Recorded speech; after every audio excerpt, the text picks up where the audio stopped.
Hello, hello. Testing, testing. Yeah, welcome to the 127th show of the Indian Philippines, and number one live stream show on Is YouTube. that an is that an accurate number? Have you kept count Yeah, hell yeah. Fuck yeah, man. All it needs a couple of people.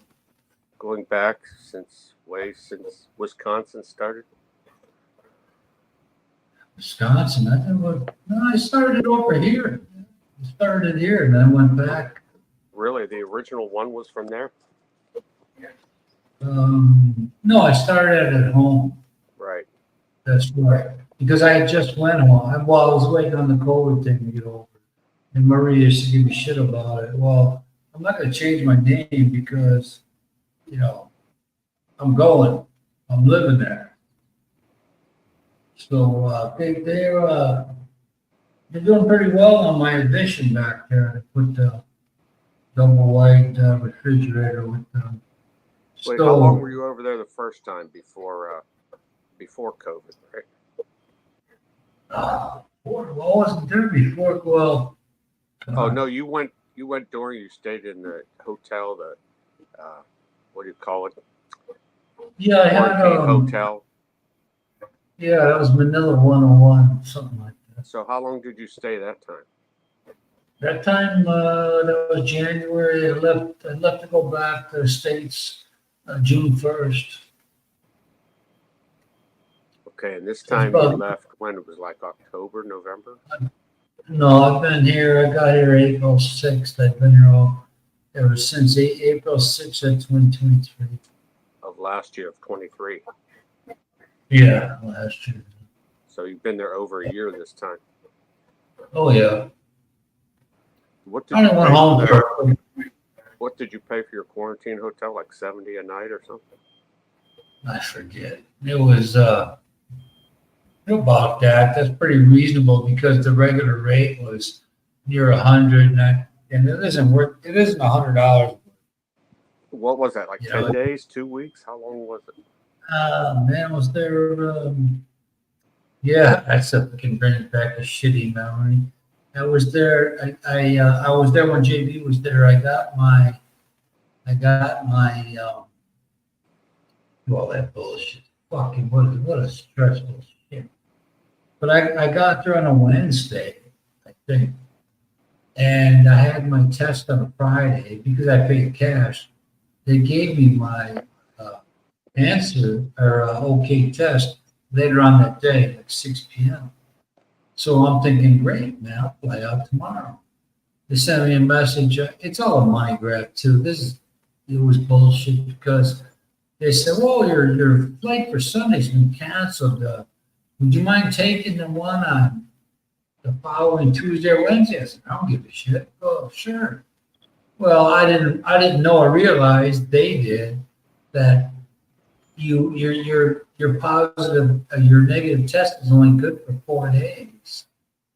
So I lost that flight. I had to take another fucking test. To have my wife get this okay from the barangay captain, and then they send me and them an email. And they send it to the girl, and I pushed my phone at her. I said, she goes, "I ain't that good at it either, you know." She's fucking better than I am because I was wound up. So I got there on what was it? Either first or third week of January. Something. So I officially came here to live in 2023.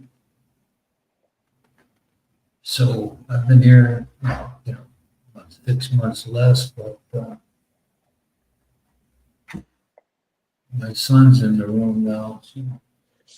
Wonder how Ronald's doing this morning. I think they got like a 6.4 earthquake up there last night.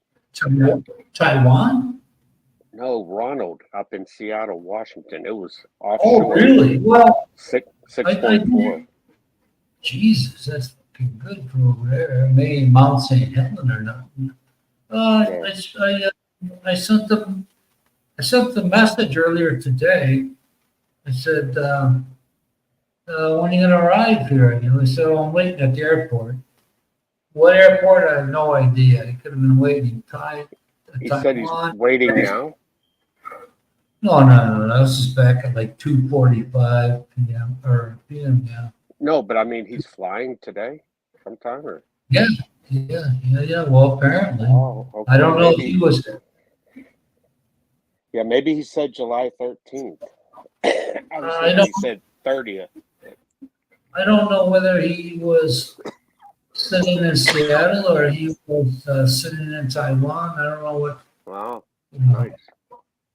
Yeah, that's what I said to him. I sent him a message earlier again, but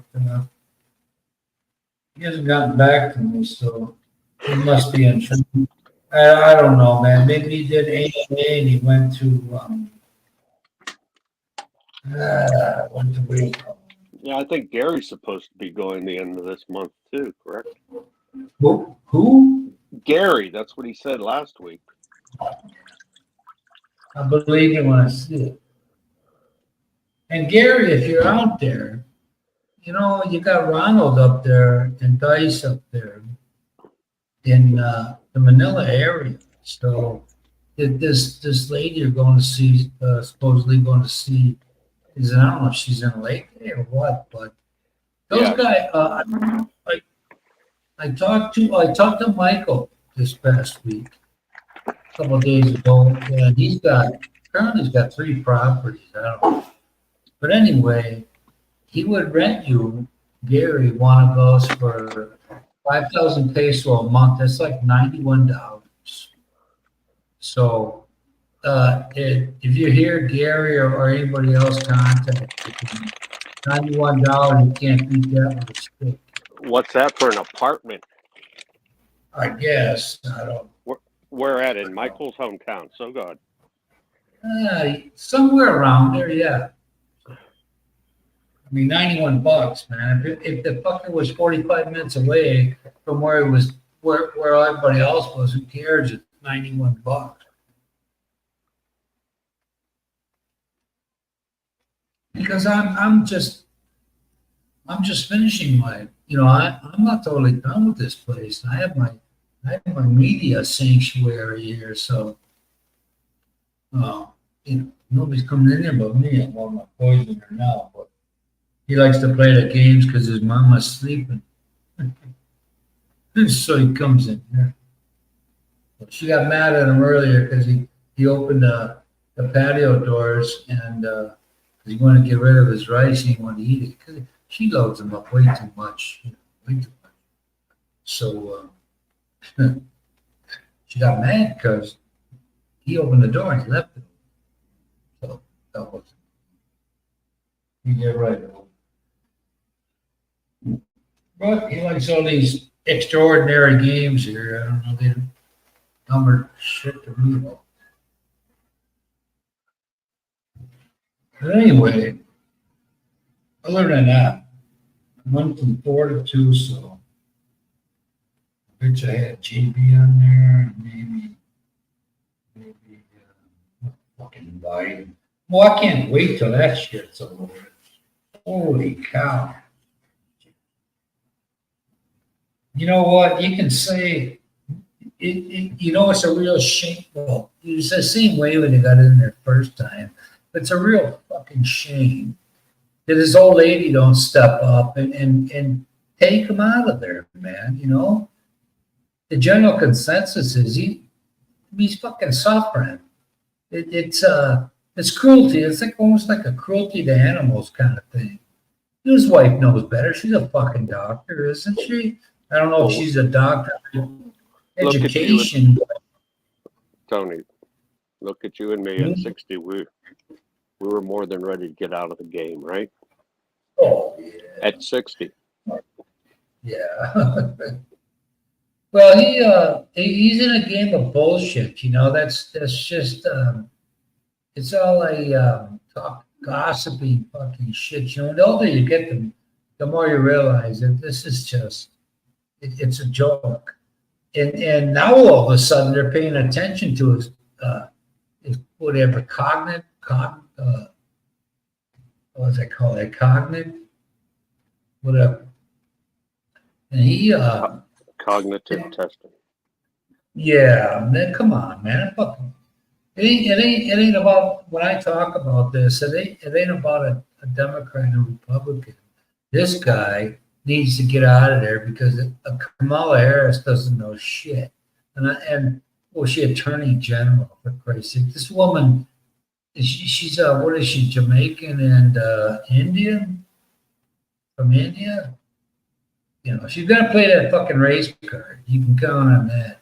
They're trying to get a replacement in there now because if he wins, he ain't gonna make it to the next 4 years. And she's in there. She's gonna play. Oh, got busted. She's gonna play that freaking card like you wouldn't believe, and it's just a big mess. You know what? To me, what the Democrats are clueless because their bestest chance was to get in the last time, and the best they could do is fucking Biden. You got no hope when that's your best selection. And this fucker picks a fucking nothing.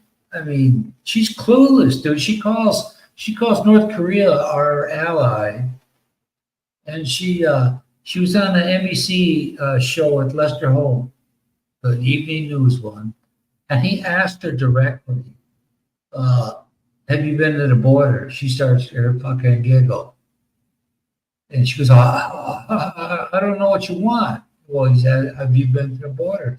Yes, we've been to the border. We're gonna go to the border. Well, you fucking full of shit, man. Then you go to El Paso. That's not even where the issue was. You know, it was down further east of there. This southeast of there. This you know, only in today's world. I watch these shows, the congressional hearings, and these fuckers. Under oath, they lie. Like the dude in charge of, what's his name, Alejandro Caracas, or whatever the fuck his name is. And the guy lies under oath. Is there no consequence for that shit? He fucking just he gives 3 different answers to 3 different people. You know, I mean, come on, man. If you're that blatant. Hey, Tony, and these are the people that say nobody's above the law, right? Yeah. If you and I, we'd be doing fucking time and get ostracized or something. These guys, they do shit, and under oath to me used to mean if you lie, you get a penalty. Well, it don't mean fucking nothing because they got you dead to rights. Most of these guys are lawyers, whatever. They got Kennedy from Louisiana. They got the guy from Missouri, and Ted Cruz from Texas. And like a good lawyer, man, they don't ask a question they can't answer. Hey, if you're the one that has honor and loyalty and integrity and honesty, you're the one with the wool being pulled over your eyes because it ain't that way. They do whatever the hell they want. They do whatever the hell they want for power. And this is proof. Destroy everybody in their way, and they blame. You blame the opposite side for the exact same thing you're guilty of. That's the game, and it's always been that way. They ask yes or no. Give me an yes or no answer to a legitimate question to a legitimate answer to a legitimate question. Nobody ever does that. You know, if I was a senator sitting there and we're voting on, we're going to vote on the Supreme Court, like I think they are. That's what's going on right now. I would be like, if you don't answer my question yes or no, then fuck you. I ain't voting. I'm not voting for you. I don't give a shit what affiliation I have with Democrat or Republican. You got to give me, because I got all the answers here to all the questions. So you give me anything other than that, you're full of shit. Oh, I can't comment on an ongoing. Well, fuck you then. You know, go back home and come up later. You fuck. And then they put honorable in front of the name. Is that honorable?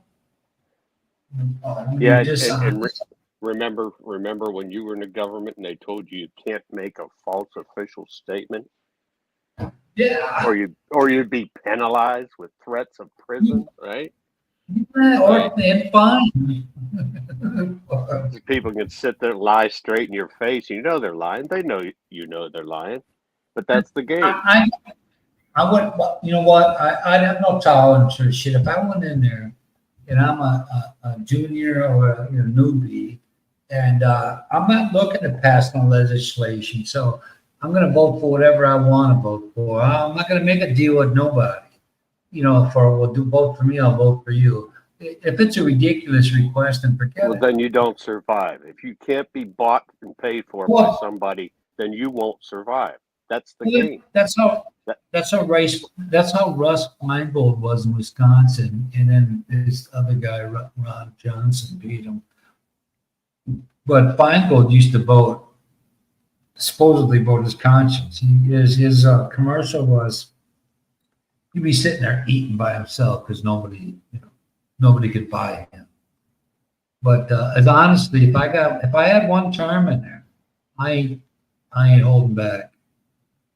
And I'm not gonna stroke out over this bullshit because I'm sitting there as a grown person. I'm not even that highly educated. I'm not a lawyer or nothing, but I know, I know enough to know when you're fucking with me or everybody. And they would have to beat the shit out of me in one of those hearings, man. When you read, oh my god, oh Lord, I gotta fucking stop on that shit. I'm telling you, it's ridiculous. It's beyond when you're younger and somebody you find out you have a and smarts and you find out what this thing is all about. But it never changes. I used to be into politics when I was in fourth grade. Youth for Humphrey. Humphrey's another guy that got fucked by L.B. Johnson. Humphrey had all these. He did a lot of shit that Johnson took credit for. You do this, you give me this, I'll make you vice president. He was out of anybody I've ever seen on there. He did a lot of fucking work. He got a lot of shit passed. That's the whole thing is quid pro quo. You scratch my back, I'll scratch. What have you done for me lately? That's the whole song. Remember the song by Jody Watley? Well, that's the way politics has always been. And it's really been screwed up ever since November of '63 when Kennedy got assassinated. That's when the reality of hardball politics hit the fan. The whole country. I remember RFK Jr. and that moment, we had to write brother lists here so nobody fucking vandalized our house on what became the black side of town. And things were changing. I mean, all the music, and the Doobie Brothers had all these messages. All these folks, I mean, things were going different. We would have been in a far different world today than ever. And Kennedy's got killed, and King got killed, and Malcolm X got killed, and nobody picked up the torch, man. Jesse Jackson's just a fucking mouthpiece. But nobody, that whole movement just screeched to a halt. And when you're a kid and you're listening, going, "Oh, here's the hippies, getting high." We had neighbors painting their living room different colors. One dude used AstroTurf or whatever on his car. It was on a Vista Cruiser. Yeah, look like a chia pet going down the road. It did, man. I'm like, remember those pet rocks they sold? Yeah, man. That's why I love. Remember the chia pet that grew something out of it? Yeah. I don't know what the hell that was. Was that really a plant, right? Artificial turf was kind of in its infancy at the time, man. That original artificial turf was nothing but light carpet on top of cement. That shit was hard. You know, I know I played soccer on it, and it was nasty. I Hey, would. Gary. Hey, Gary. I saw this Cutlass Vista Cruiser, and his hippies did that. When you asked an adult, nobody had a question for you, you know? It was like, nobody had an answer for it. My next older brother was one of that long hair. He was in a band, you know, playing all the late 60s, Yeah. early 70s stuff, long hair, all this stuff. He was going to, if he got drafted, he was going to go to Canada. And my dad told him, yeah, you'll go to Canada. What kind of wooden box you want to go to Canada in? Because I'll send your ass there. But he never got drafted. He got lucky.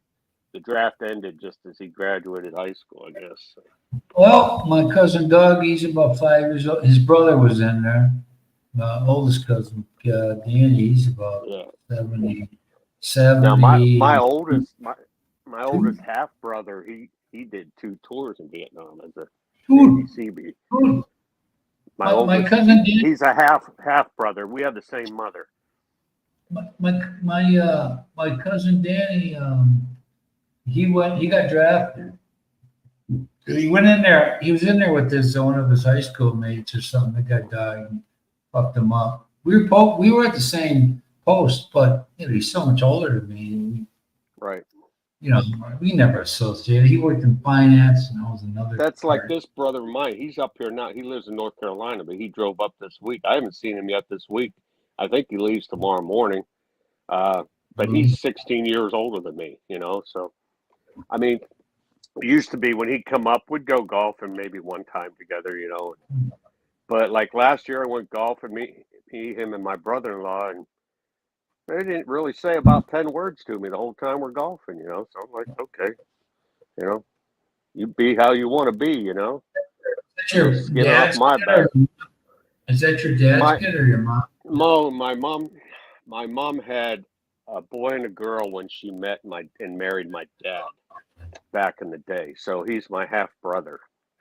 Yeah, it was frowned on that. He was the one that was 16 years. Yeah, it was frowned on, you know, my dad being a Catholic and she wasn't, and she was, you know, had 2 kids and divorced. So yeah, my dad's family really treated my mom like crap, I think, you know, because of that. But she converted to being a Catholic and all that, and then they had 5 more kids together, or 4 more, I'm sorry. So my cousin that got drafted, he got out because he'd been in Manila, you know, on leave. He got out, and at his mom's wake, I said, you know, I knew he was in. Well, why he went back? He went back in. I said, what the fuck did you do that for? I said, what was he, Army? Yeah, he was infantry. I said, what'd you do that for? He said, so I could kill more of those fuckers. Yeah. Well, my brother did 2 tours. I don't know why he did 2. If he requested to do, but some of those guys, I mean, once you've been in that situation, you can't come back to the real world and be the same person. Okay. That's just not the way it works. And I know, you know, we can't relate. That's probably why my first marriage went kaput, you know, because I just she couldn't deal with me and I couldn't deal with her, you know, because, you know, nobody can understand some of the things you go through, you know. So his brother, my cousin's 5 years older than me. He went in. Let's say I went in 80. He went in 75 or 6. So they were done drafting in 73, I think. But you had that Vietnam. That's when it ended, yeah. Dude, you got that Vietnam era. So this is where this thing is bullshit. Preference points, because I had a friend, Bob. He's since passed away. I don't know how many years ago now, maybe 10. And he was in the Army during the after the Vietnam War. Within like a couple of years, you were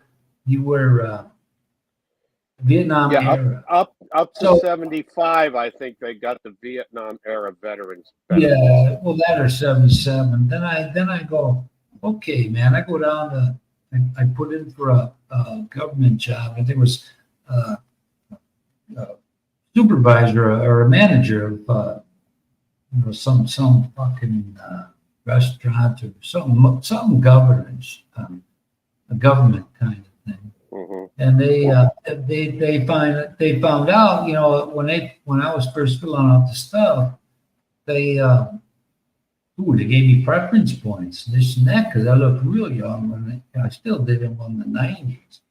And so they assumed I was in one of the Desert Shield Storm. Right. I think Shield was the first one. So What years were you? Were you just in like 80 to 84, something like that? 79 to 83? yeah, I was in 80 to 83 active, and I did one in the reserves. So I didn't have. Okay. So, I but just the said I- cutoff for Vietnam veterans preference was what, 75, right? Yeah, something like that, 75 or 77.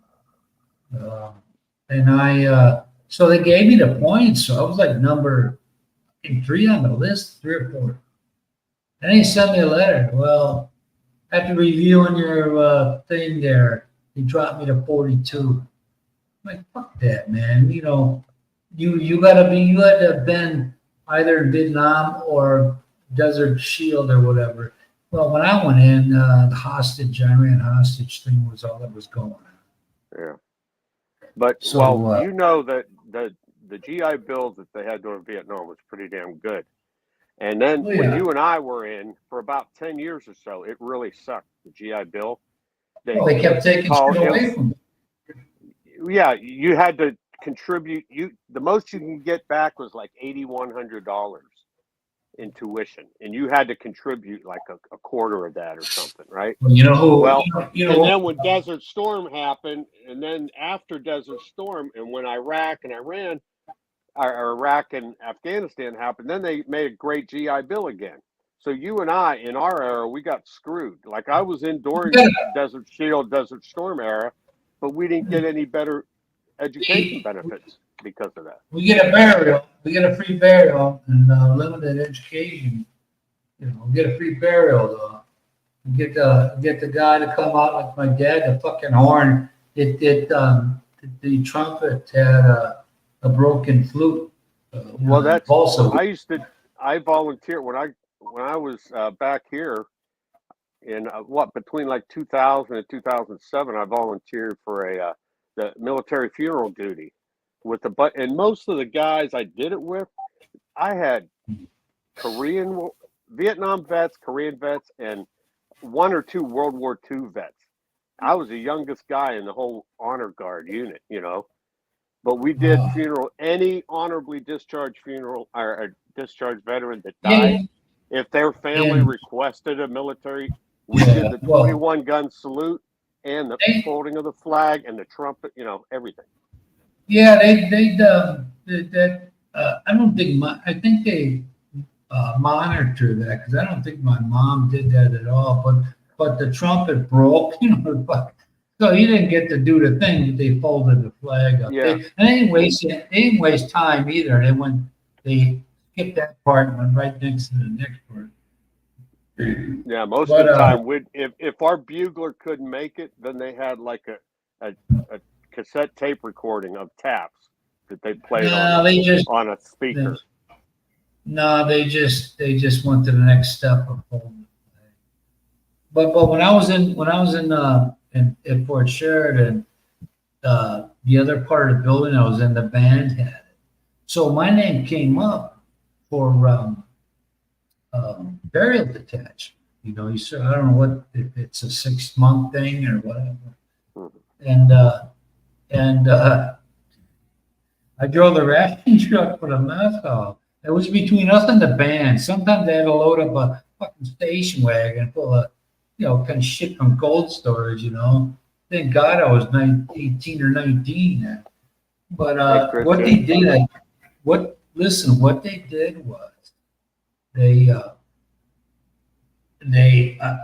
was a problem with it. It was a Ford station wagon, Galaxy, whatever. And I said, hey, this fucking thing struggles to get out of second gear, man. You know, I think it was a 2 or 3 speed. And they don't break nothing until it fucking breaks. They don't fix nothing until it breaks. So I told these guys about it. So the barrel detachment took the car anyway. So And the this is a fucker didn't make. government vehicle, huh? Yeah, Yeah. they didn't fix it unless it was broken. So they were going to Iowa. We only did a regional thing where it covered the area of the country we were in. You know, I mean, they're gonna send you on a 12-hour trip somewhere. You know, but that's the way they were back then. They drive until it breaks, man. You know, I broke a directional. I used to love the internationals because you could rev that fucker up and pop it in another gear, you know. But Yeah, the Chevys had a governor, and you couldn't do that. they're supposed to have preventive maintenance. You know, they do that, but You know, fucking. slips through the cracks sometimes. Yeah, you know, when it's your first fucking hitch, I only did one, but when it's your first, you kind of like. I don't know. Did you ever have to drive a deuce and a half trucks? Because I was qualified No. on deuce and a halves, and you have to go through the whole maintenance check before every time you drove it. You know. Well, let me tell you the story. This is why I think I could probably, I'd probably imagine that the reserves is still a joke. Because I didn't do, I drove the automatic, they weren't deuce and a half, they were the box truck, but a bigger one. I don't know how to say what 5 they ton. were. Huh? 5 They ton. had That's what I was going to say. 5 tons But that so- were automatic after my. Yeah, we so- didn't have them, but Well, this one was a stick shift, but I couldn't rev it up because it had a governor on it. So you couldn't fucking force it. You couldn't rev it up and force it in third gear like the International, you know? So I did the reserve thing for a year. They tried conning me. Oh, you got to sign this paper. So what that for? That's saying you served another 6 years. I thought, fuck that. I ain't doing that shit. With the don't sign it. I said, fucking great. You know, reserves were a joke, man. And we went up to Camp Ripley, I think in Minnesota, Camp Riley or Ripley. And from Wisconsin, do our 2-week thing, you know. So I'm in supply. There's like 7 of us. I'm the only white guy in the thing, you know. So, but we had this sergeant that was like, yeah, they think we can't do this because we're black. I'm like, these goddamn fuckers full of shit. But they gave me the test before I left. So I was driving to Deuce. So when we get there, it's fucking dark, man. I mean, it's my second time inside the fucker. I can't see shit. I don't know where the switches are, you know. So I get in there, and the captain comes over like a half hour. He goes, "What are you fucking guys doing over here?" You know. So I couldn't find the button, and then there was a button and a lever. You know, the lever. right. The Yeah, lever. you had to pull both of them to start it. Yeah, you had to flip the lever to give it to Right. connect with the battery and the button to push. Well, fuck, I didn't know nothing, you know. So It's not like back in the day you didn't have a cell phone with a light on it to look. If you didn't have a flashlight, you're screwed, or a Bic lighter, you know. Yeah, I'm like, why is that fucker got a red thing on it for? You know, that's what we did. I drove it around. You know, I mean, I could drive anything, boy. I'm within 8 fucking millimeters of these trees, and the guys go, man, you're good at this, you know. So I'm doing that, and I'm like, okay, this shit, you know, and I'm going, these fuckers are definitely green, man. It's unbelievable. You got these guys with bars, and they don't know shit. So I'm flying down the road. I got it pegged, man. You know, and I'm fucking like doing it just down a gravel road. You know, I'm fucking driving like a crazy man just because. And I see these guys. There's like 5 guys. This fucking tree trunk must have been like, it had to have been near 1,000 pounds or more. And they're like, you know, here's some goofy fucker with fucking glasses, and I thought, oh no, they saw me. I better stop and ask them if they need help because I don't want them ratting at me. Hey Gary, chat with your girlfriend, bring her on here. So I'm like, we fucking ain't moving this thing, dude. You need a forklift. And that might not even be it. Well, you need a one that's rated higher. They weren't going to move that fucking thing. When I found out what they were doing, I'm like, well, my indoctrination into the reserves was this. I leave active duty and I go, well, there ain't no jobs, man. It's some money, So I stayed in. You're supposed to do a 3, but evidently you can quit when you're in the reserves. So my first time, I'm in there with one of my childhood friends, his brother, like 2 years behind me. So I'm standing in the line formation. I'm used to being at these good, I don't know what you guys call it. We had like a gig line. Right. Yeah, okay. So I got that all done. I got the fucking boots shined. I got my hair cut.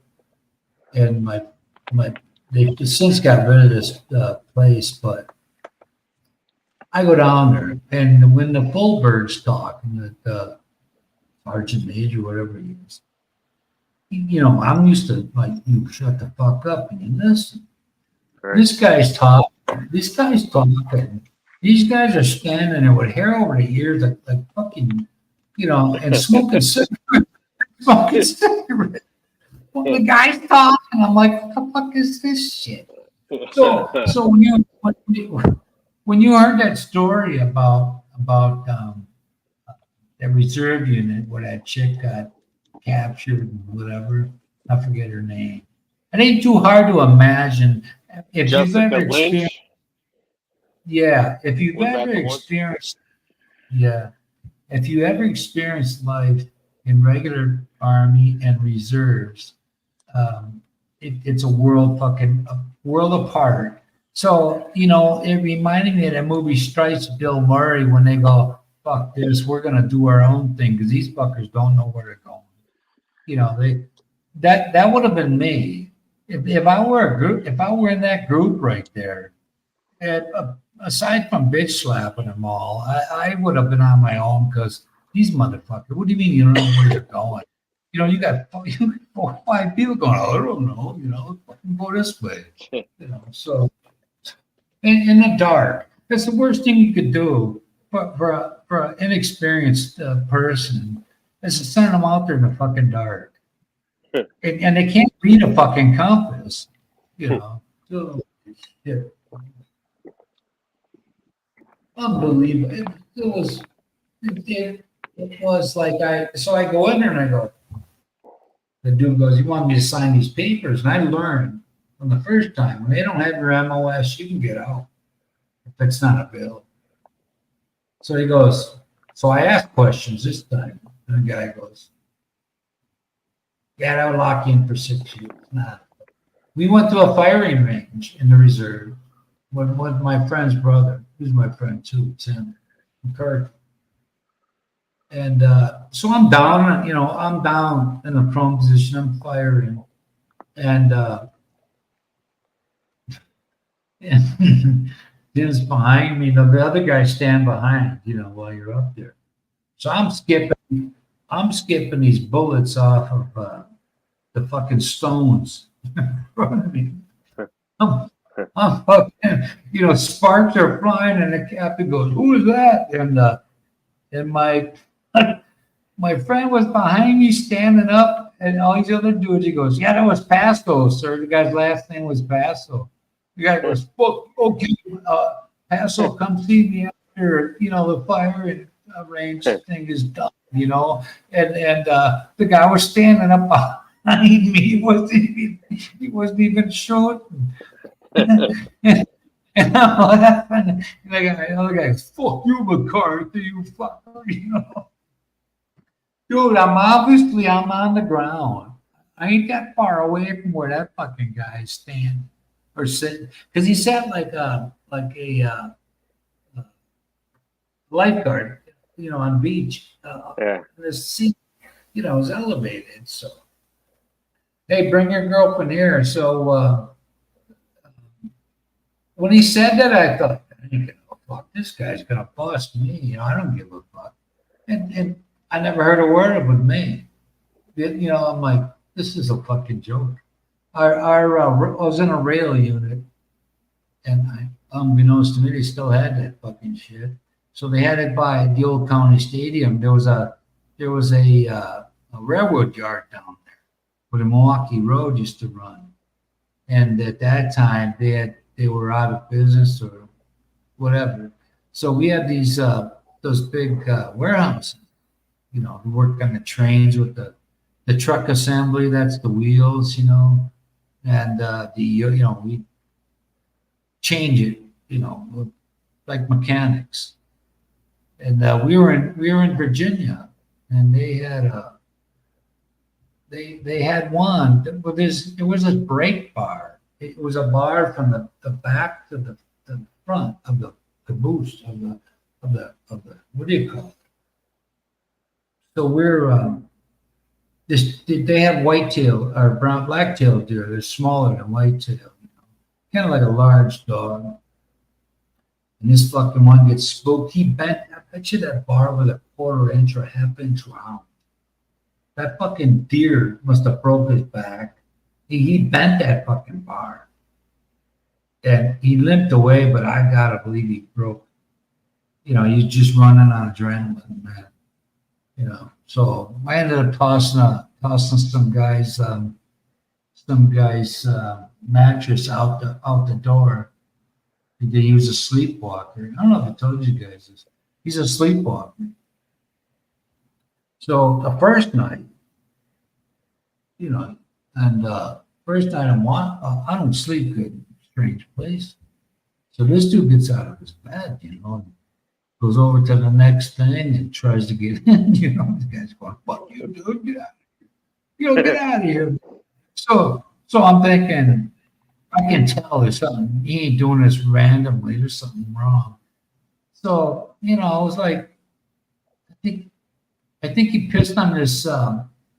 He pissed on a Foot Locker and then sprayed the dude. Woke him up. At the time, I mean, psychologically, this guy was. Listen, I haven't got to the good part yet. Psychologically, this dude fucking. The dude went to be a chaplain because he was just all fucking out there, out of his mind. So the next night, oh my, I had this in mind, man, and I'm going, oh, that fucker woke up. So he's on the other side of the room. He comes walking over, and I'm the second bed. This fucker tries getting in my bed. I'm like, get the fuck out of here, man. So he gets up. And he's standing there facing the other way.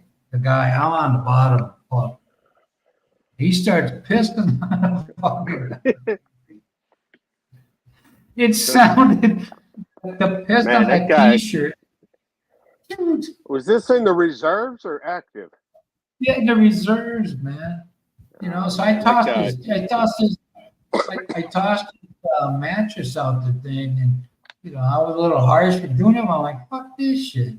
So he, do you know how a rag that's laying on the ground that's soaked in water and more water hits it, it's got this sound, Yeah. That's what that guy's teeth.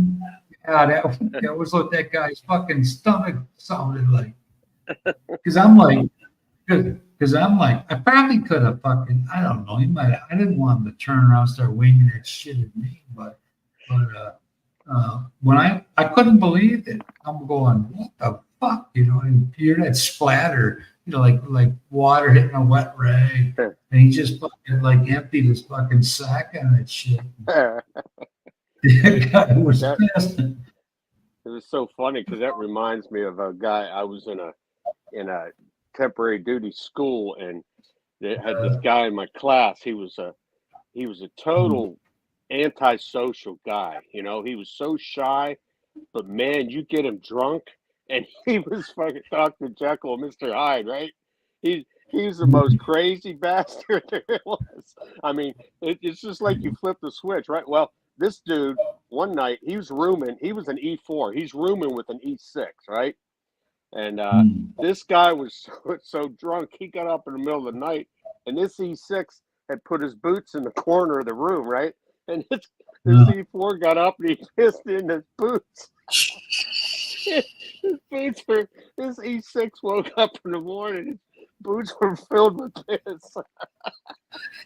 And he talked to some people. He said, "You need to get this fucking guy out of the military because Well, you know, it was him. he gets drunk. He don't know what the hell he's doing. His personality changes." Huh? He saw him urinating in his boot. I don't know if he saw him do it, but in the morning he definitely knew it. His boots were wet, and it smelled like piss, right? I didn't know how bad it affected this dude. He went to the post chaplain. We were in Virginia, Virginia News, Virginia. There was some kind of Newport News, Virginia. Newport News, Virginia, yeah. And that's where when you buy a cigarette that's made anywhere near there, they're moist. They're so much different. It's pleasurable to smoke a cigarette. I wonder if that's when they made Newports. Remember Newports and menthols? Yeah, we used to smoke those. Yeah, man. I'm like, well, I kind of felt kind of shitty because one of the older sergeants, he was, a Vietnam guy and all that. And he goes, he had to do that. And I go, yeah, fuck that, man. I ain't waiting on the fucking piss on my shit. But it really, the guy that who was doing it, he was in a bad way, man.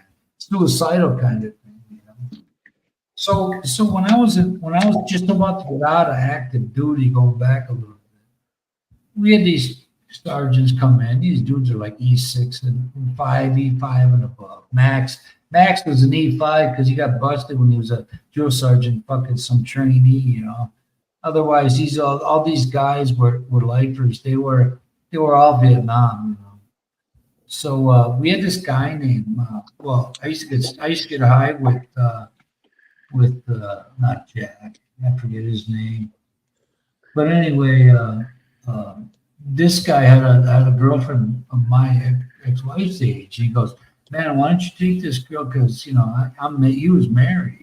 Jay. His name was Jay. I said, look, dude, I haven't even got out of one. I'm looking to get into another at the time. So Jack looked like this fucker looked like Toy Stories 1, like the G.I. Joe with the flat top haircut, like Nicholson, man. And these guys had me rolling every day. They were I'd go sit down by them. Yeah, these fuckers were funny, Mm-hmm. And that Jack guy goes, yeah, I gotta go back. I gotta take the rubber band. I got my dog's dick wrapped up in and let it go. So I'm thinking, because all the comedy I witnessed with these guys. And Jay was the guy I used to get high with. He was an East. I forget the guy's name.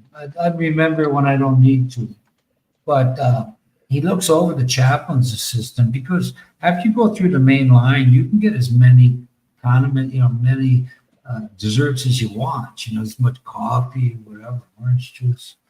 And he goes, look at that fuck. It's fucking disgusting. I'm fucking chuckling. I'm thinking this guy's just another funny bit. Jay said, no, he's serious. So he goes over there, and I'm watching this shit. And the chaplain's assistant was a nice guy. Definitely fucking, like priest material kind of thing. I don't know.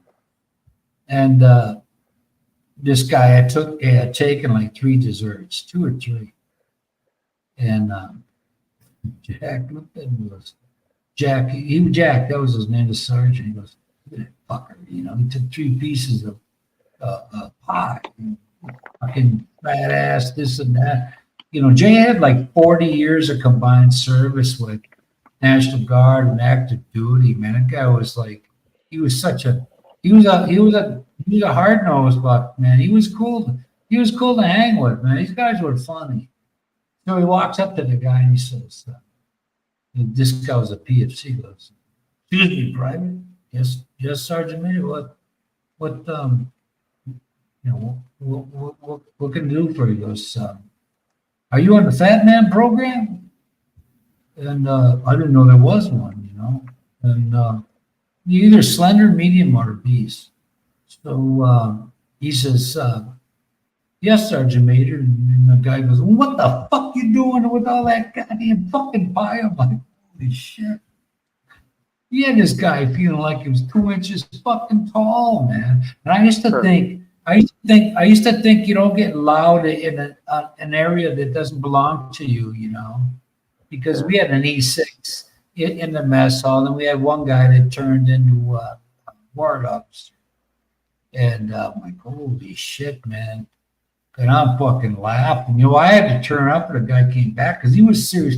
This fucker was about to have a stroke. That's how serious he was.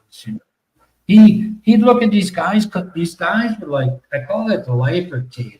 These guys would come in and you would see them checking people out every fucking day. This was in 1981 or 2. These guys were obviously from Vietnam era, even before, probably Korea with that one guy. But all these years, I used to tell my ex-father-in-law, he was in Korea. My dad's oldest brother, which was 5 or 6 years older than him. And I thought, I used to tell my ex-father-in-law, yeah, he waited till there wasn't nothing going on, then he signed up. Well, that wasn't the truth at all. My mom tells me all this shit after he dies. Well, my dad was sick like 2 or 3 months, and he never got shit. Because he loved his look at Gene, his brother. Oh, Gene this, Gene that, and Uncle Gene Neal, and he reminded me of Gene Kelly, Uncle Gene, and guy that had like fucking 6 different houses. He had houses on lakes, and I haven't seen his sons since they were, his first wife passed away, and the second one passed away on him. He goes, what? She was like 20 years younger than him. He goes, what the fuck? But these guys made like 3 years go by real good. They were. I gotta get a beer. Gary, if you're still there, remember he's off. He's off with his lady. Well, I thought she was tied. I was going to ask him when he's leaving. I thought it's the end of this month.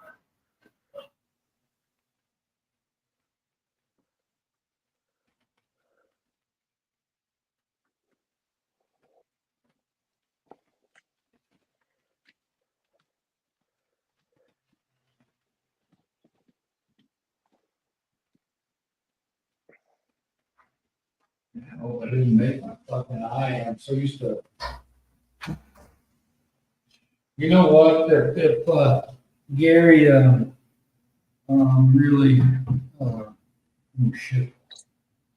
I'm way south of where you're going to be, Gary. I think Gary's going to be around the 80th, not somewhere near there. Just remember, you haven't been listening before. Michael can get rental. If not, he's got for for the longest time, biking, he was saying that he was talking to these Thai ladies, but lately he's been talking to, I understand the guy's concerned. It would be a big leap for him because I'm sure he's on limited income. If he was floating around for job wise all this life, he was probably getting $1,000 if about like that.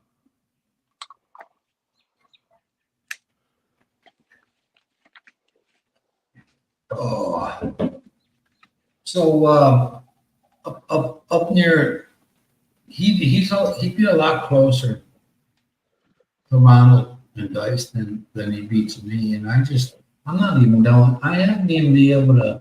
I, I haven't even been able to live a day without somebody doing something. But the guy that's working on the, he's from from Ambonga too. This guy's good, man. I like it. I like. They take a little time, but not a shitload like the other dudes. And I'm very happy with this guy. He's got like 2 helpers, and this guy knows his shit. His name is Pate, something like that. Patchy. But I ain't got any complaints, man. The amount of time is a lot shorter than other dudes. Where he poured the rest of the floor today. I think he's doing. They did the skim coat, some of it. So now they got the aluminum or the steel trusses. Me, I don't know. Maybe we do. Because I'm going to have the roof of that. It was going to be a dirty kitchen, so you got to visualize something being attached to the back of the house where the roof is different. The roofing is either corrugated or the Spanish style, but it starts underneath the soffit from the house. So they put a header. We call it a header, but I don't know what they call it here. You nail 2 planks together, like what are they, fucking 2 inches, some shit like that. That's your header above when you're doing a garage, or ledger to use the term. I don't know, but you have something to start out on when you're angling the roof down. If you're underneath the soffit, you can still close it up. That's not a big deal. It's just not the roof. The roof is going to be high, which is to me is no problem, because I thought it was going to be a 2-tier kind of thing where they go down and then you got that one section that's maybe a foot with window or screen, and then you start a new roof. Because I'm going to have a pretty good looking ample amount of storage. So whether he realizes that or not, because today I told my wife, I said, you better talk to him, because I want to make sure that the end of the kitchen area there, I could probably stick my dinner table in there. And then either out there or I love my Sam's. I found this Samsung double wide. It's the face of it's white. It's hard to get a that kind of earth tone bullshit has gone by the wayside to me. Where they got all these refrigerators that are light gray, and that's just shit. So I want it to be. I like that double wide there, just like I do that closet. And that's a lifetime deal there. So we'll have that, and there's going to be space. I could probably get that. I could probably use a table with about 5 chairs instead of one on each end and 2 in the middle. So we'll see. Yeah, I want to use one space or the other. Maybe I can have the kid give him like a 43-inch bolted to the wall. Got to bolt mine too. At the time they go, if you have earthquakes, it'd be best if you bolted them. Fuck you. I don't want to do that shit. But I've experienced there's some pretty good ones here. So I just got this thing about when the house walls just went up. I got to swore these fuckers were like Slinkies. Remember that toy or that thing?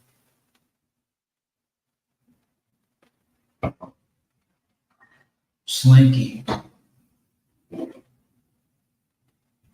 But anyway, I think my engineers. Well, you know what, Christian, he was talking about tie all the time. So evidently this one, Gary still probably got us on, but I think this time he was talking about, well, we really haven't had him talking about that. He was kind of mumbling on that shit, or, post to in the Philippines, kind of. But I gotta get the concrete because I have that. I have nice floors in the bathroom. They're the kind that you don't slip on. And from walking from the outside, you're always, when it rains, you got fucking automatic mud. So after that extension in the storage, I might buy me a scooter or a small CT. Kawasaki and Suzuki are the only ones that give you the 100 or 110 that you shift. Well, if I can get that Kawasaki, for 52,000, that'd be good. I don't mind shifting. I remember going up north with this one girl from mine, and her grandfather had a scooter 100 cc. I put on this stupid helmet from when Disney did those beach bum movies. So I got this thing on. I got a long face, and I'm like, I must have looked like a fucking. But I went out, banging gears. This guy was in a big bike like a Kawasaki. Was get that fucking bike off the road, I had to cross the road from one part of the trail.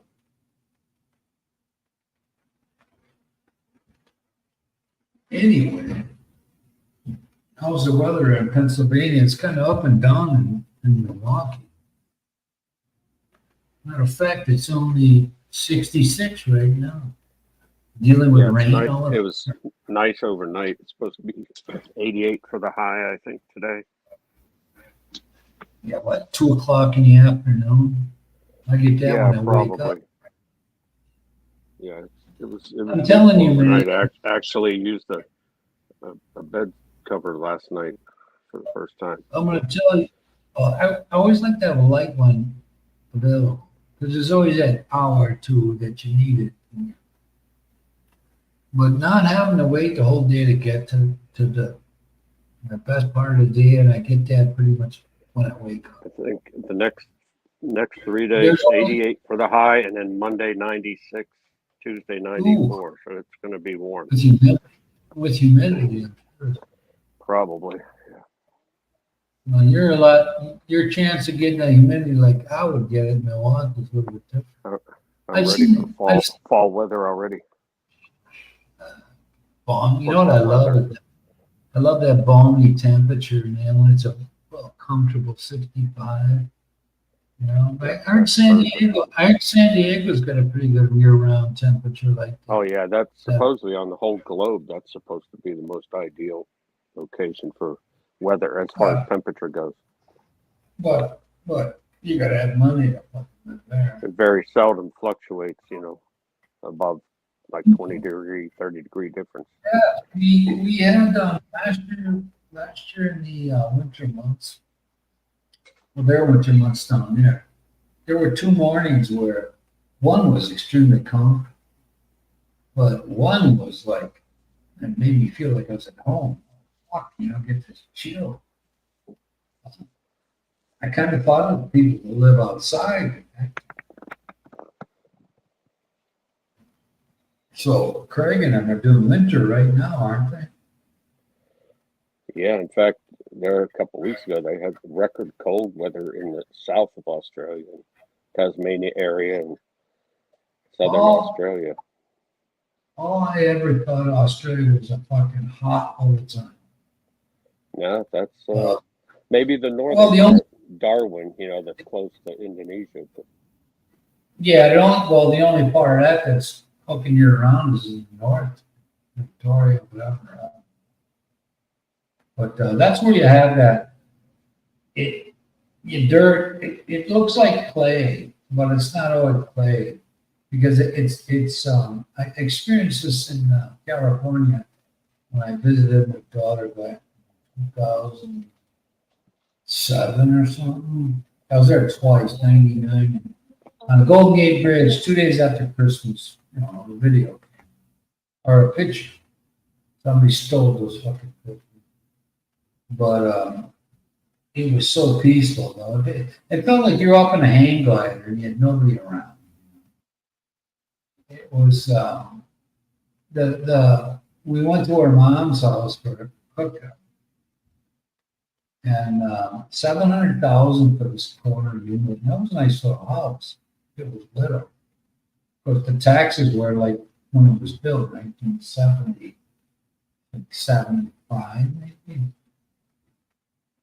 And the on the way from her house back, my daughter lived in Rancho Marietta. So we went to this food store. It was like a little strip mall cut out of the hillside. Above us, fucking way above us, were these houses that had this awesome freaking view. You could see for miles, miles and miles. I thought, well, what a bummer to look down and see these roofs. The land around it was just like scorched earth, man. It was so fucking dry. It looked like it was red from just the sun beating the shit out. But I was down there twice, man. It was cool.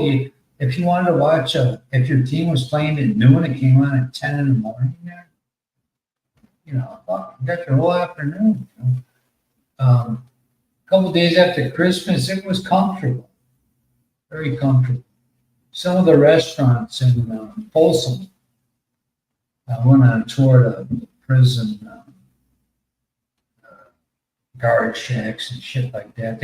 One dude had a Golden Gate Bridge made out of farmer matches. That was pretty cool. But everybody always had this thing about Johnny Cash. No, he didn't. He didn't serve no time, or somebody else did, and he wrote about it. Well, I'm gonna tell you, people, that the blocks that they built that fucker with remind me of medieval. Those blocks, that fucking prison will be up way before. It was up before us, it'd be the way after us. It was just there's no fucking way. Man. These pieces were big chunks too. I don't know what kind of rock that was. It wasn't slate. Well, I don't know if it was marble or what.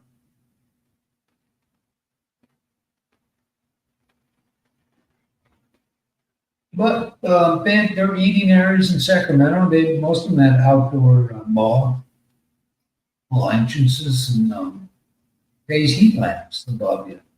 I think it was one night it was 45, kind of chilly, iffy, and perfect, man. Talk about your fall. I don't know the Sacramento area, Rancho Marietta. One of my son-in-laws at the time, he could fly fishing. It's pretty comfortable out there. The grandsons were, they got fucking bitch back from their dad, my daughter's husband at the time. But it was me, But they didn't rat on me, man. They sat there and listened. They didn't go, oh, Grandpa did it, they took it. And I spoke up, and I said, nah, man, John, I'm the one, put it on. I probably would have did, and then after that was no big deal. I've only been able to spend a couple of days. I had a panoramic view, picture of Golden Gate Bridge.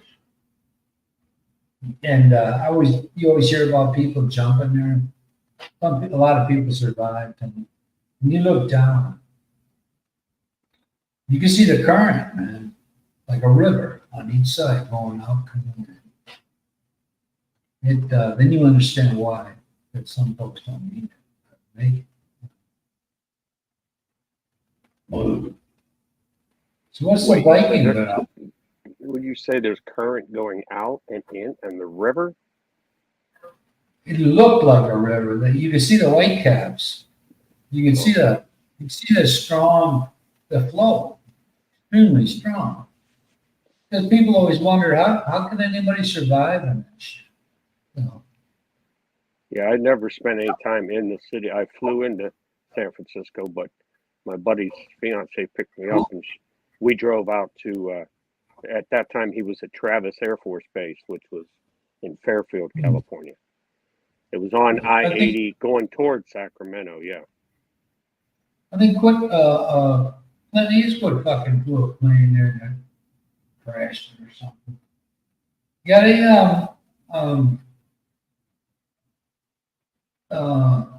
it was nice, so peaceful being up in that bridge. Man. And I was there on a Thursday, and Elko was closed, and I had pictures all. I think my son's mother has them. Yeah, I was sitting on their front porch, and this was, I think, August, and his father-in-law says, so how hot do you think it is? And I said, oh, about 70, 72. He said, no, it's 90. But I was in the shade, and there was no humidity, So yeah, it felt really good. But like this one poet, somebody said the coldest was that the coldest summer ever spent was July in San Francisco. Right. Yeah, but I went. See, my daughter, we went out there like 2 or 3 in the afternoon. So we had these young chicks walking around holding hands like they were like pioneers of being gay. It was like nothing new by us. But we went on a little bit of a ride getting down to Fisherman's Wharf because I bought a couple of T-shirts from the Harley dealer. Yeah. I forget the name. Taylor, I think was the name. You can only buy them. You can only get them where the dealership's at. They make them in Waukesha, Wisconsin. Like that's I remember like seeing. I thought it was weird seeing like a baseball game in San Francisco in July or August, and these people are wearing like jackets. And I'm like, what's wrong with them? But it was cold because it was right. That was when it was called Candlestick Park, right? Right on the bay, yeah. And it'd get cool in the evening. Well, people. They got the new stadium there. Don't they have the new one down there? Sure, they got the new Yeah, I think so. Dude, I'm telling you, all these things you hear. San Francisco isn't totally hills. We went through Chinatown. It's these places where you think of all your life, and since you were young, you hear these stories, you see movies. Remember the TV show Streets of San Francisco? Yeah, Carl Malden and right. Douglas. Yeah, man. I mean, Steve McQueen and Bullet, man. They had a race. Yeah, they'd go flying down the streets and they carve off the ground. Airborne over some of those hills. Yeah, if you're gonna brake business was the business to be in around there. You use those fucking brakes. I mean, but we went through the hill, and I'm telling you, it's fucking beautiful. So beautiful. We went across the Bay Bridge, the one that collapsed in '89. 3:00 in the afternoon, we go from San Francisco. Couldn't see shit. And my daughter's first husband goes, yeah, this is the bridge that collapsed. If that happened in the afternoon, you talk about people freaking out. I mean, it's like being in a cloud, you can't see hardly in front of your face, man. Beautiful. Because of the fog? Yeah, man. 3:00 in the afternoon, this fucker was fogged up. I'm like, what? How come it's like that? Well, and warm and cold. But Oakland's a shithole now. Most of it's got street folks. The Golden State Warriors don't even play in Oakland anymore. I think they got a Reno over there in San Francisco somewhere. But beautiful, man, fucking beautiful. If anybody out, well, I got two people. If anybody out there ever goes to business, I got out there late in the afternoon, and I'm gonna tell you, it would be worth the trip to spend 3 or 4 days out there. It's beautiful. The Chinatown, the streets, man, the way they're not all straight downhill. That's only a portion, but Well, that's it why it's is. so crowded and so expensive because it's a Listen, place. listen, The weather's listen. perfect. I brought home Haight-Ashbury. You got all this history. I brought home a paper. It was a Sacramento or San Francisco something. This is back in was it 1999 or 2007 or 8? Might have been 8. I can't recall which one. But guess how much a 2-bedroom apartment was in San Francisco? What year? Either 89 or 2008. I can't recall which one. Oh, no, that was, might have been, I don't know, 2009, 1999, 2009. Well, there's a big difference. Oh, no. Like 1999. It was 1999. a 2-bedroom apartment or house? Yep. Well, it's a flat, and they got 2 levels. Probably like Two what, bedroom. $1,900? Yeah, it was 2,100, man. Yeah. That was back then, man. I'm like, what the fuck? What kind of money you make that you could throw that? But if I you don't know how people that live there. I mean, they've either had their house for a long time, or that if they're younger, they're in the tech industry and they just make so much money they can afford. the reason that prices are like they are is Ronnie Reagan made sure that Proposition 13. So those property taxes are frozen. I forget what year that was. What year did they freeze them at? He was governor of California. So the taxes, like Mike's Voice House, the taxes were like, the house was like $700,000. I think our taxes were like $1,200, something like that. Yeah, I once knew an old guy who, in fact, he was a lieutenant in World War II, and he had bought a house in Fremont, California, which is right on the eastern side of the bay, San Francisco Bay. And when he came home from World War II in like 45, he built a house there, right? And he finally, in his older years, his wife died. He met a Filipino woman who was a cruise ship singer, right? And she was from here in Pennsylvania. So he moved here.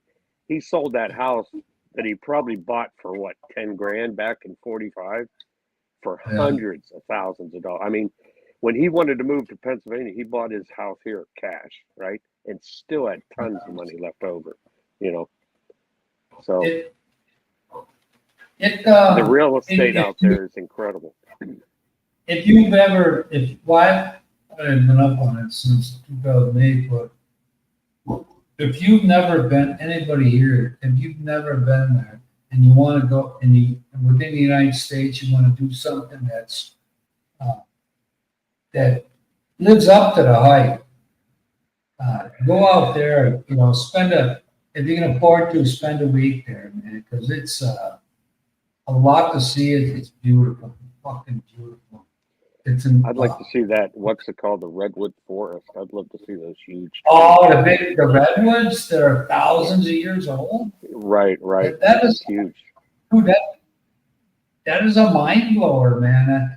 Trees that are, they're so fucking big. Did you go there? It's like, I'm not sure no, what in part it's Redwoods. located in. In California, the redwoods. That's northern California. But what northern? How far north? Oh, I don't know.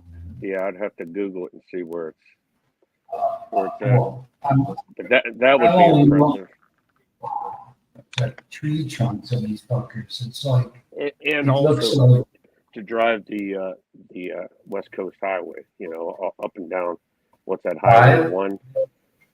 I think Highway it's 1. five. No, 1 that goes around the haul up the coast. I love Florida. I love Florida so much. It reminded me of my first exposure from what I thought it might be, and then when I went there, it blistering hot, but quiet because it's too hot for people to be out. And it was just such a peaceful feeling. And then when I went to, my ex-phone likes to laugh at me because when we went out to my oldest daughter and I was, it reminded me of Florida when I went parasailing. The feeling of you being the only one there, was just the stillness and the quiet in the air. When we were coming back from San Francisco to going to Sacramento, and I just, I was sitting there, and I had this bum look on my face. My daughter said, "What's the matter?" I said, "Oh man, I'm just enjoying it so much that it's a bummer to know I won't be here tomorrow." Where was this at? What part? When we went down to Fisherman's Wharf in San Francisco on Thursday. That was the same trip with the Bay Bridge and all that. That was in '99. And Yeah, because that earthquake happened in '89. Remember, it was during the World Series game on TV. yeah, 89, man. But I was watching that game when it happened. yeah, I was too, man. Like, what are these fuckers doing in the Al field? Michaels, I think Al Michaels was broadcast. Yeah, well, I think he's from there. He's a little gay dude, but good voice. This guy's still good. He's 80, fucking pushing 85 plus. Is he? And they, You think? oh yeah, I mean, he's up there, and they kind of gave him the boot from shit. So now he does the Thursday night games on what is that YouTube channel? What the fuck is that? Did I hear something like they want to use his voice, AI version of his voice, to do the broadcast game? Really? Yeah, that's what I heard. He's still sharp, man. There's nothing. You know what I used to hate when I was a kid? When we had the three major networks, I couldn't stand fucking Keith Jackson when I was a kid. This guy looks like an asshole. And then as time went on, I'm going, watching the Rose Bowl game. He always did the Rose Bowl. Yeah. And I love the guy. Man, it was and then when he got older, he did select games. I think the Rose Bowl was the only game of the year he did. Yeah. And remember when Joe Garagiola and Tim McCarver did games? Yeah. Yeah. I never cared for Vince Scully. But look at Yogi Berra, man. I mean, what the fuck? He had like what? He had 8, 10 rings, some shit like that. I don't know. Most as a player. I remember his son played for Pittsburgh, Dale. Yeah, Dale. Yeah. Yeah, he got busted. Those guys back then, they're nothing like the athletic guys they have today. I mean, regular punks, man. I mean, Yogi Berra did not look like an athlete. No, I never did. Less than he looked like he could have stood in for one of the Three Stooges, if they couldn't make the show. My daughter, Amy got a call from Benito Santiago. He was with San Francisco at the time. They're in Milwaukee, and that dude could throw fuckers out from his knees, man. You talk about a strong arm. My daughter. Hey, you should have watched last night. I was watching the Pirates here were playing Milwaukee Brewers, right? And we got a guy. His name's Cruz. He's a tall dude. He's 6'7". He's playing shortstop.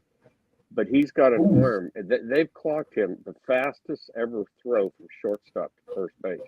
And he made a play last night. He went to his right on his knees, got the ball, and without taking a step, he threw from his knees, and he threw the guy out at first base. It was a rocket. I mean, the guy's arm is impressive, really Hey. impressive. The dude gives my daughter the ball. Right away, I'm thinking, you know what? She played t-ball. You know, one extra game we had. Uh-huh. It helped their field, which is where County Stadium home plate used to be. You know, the infield area anyway. Yeah. And I go, here, Al. You know, there. Oh, that was mine. You know, and Benito Santiago looked at her like, and you grunt. I said, hey, thanks, grunt. So I gave it back, man, because he saw how bummed she was, you know. And I said, I don't know. I didn't think she'd like it. But when we go to hockey games here in Milwaukee, and dudes would, you know, she's real cute, and fuckers come here and give her all kinds of shit. Yeah.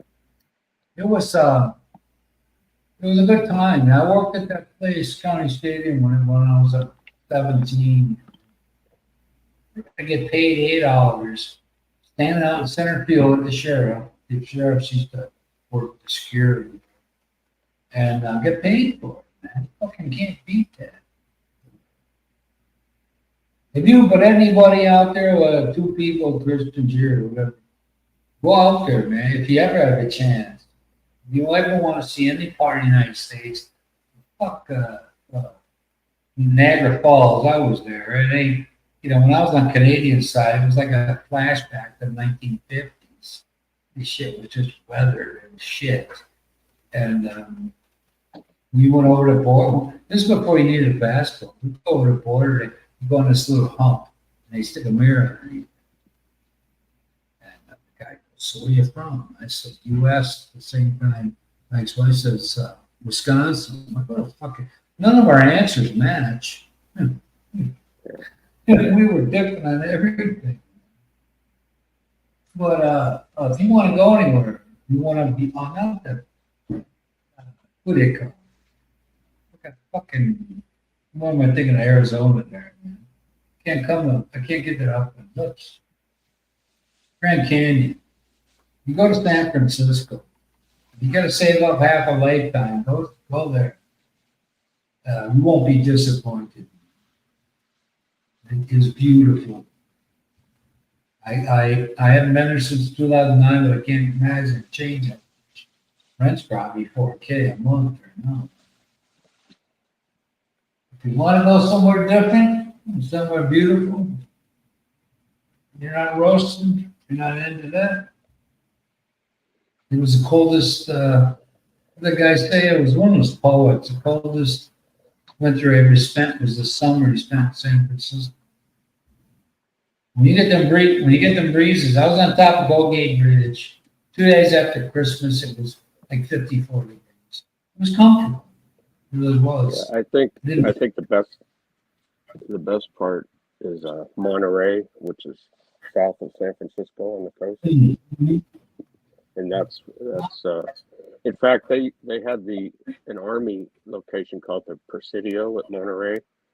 Yeah. They have what's called the DLI Defense Language Institute, and all the linguists and all the branches go there for a year to learn their language, and that's where a lot of the guys I worked with. That's where the schooling was in Monterey. So that's not bad duty, you know, to get a year paid, and they're paying for you to live in Monterey. So. Yeah. Sure ain't living outside the post, boy. It'd be expensive, wouldn't it? Right. Well, even if they put you up in barracks, you know, if you're single, it's. You know, I mean, when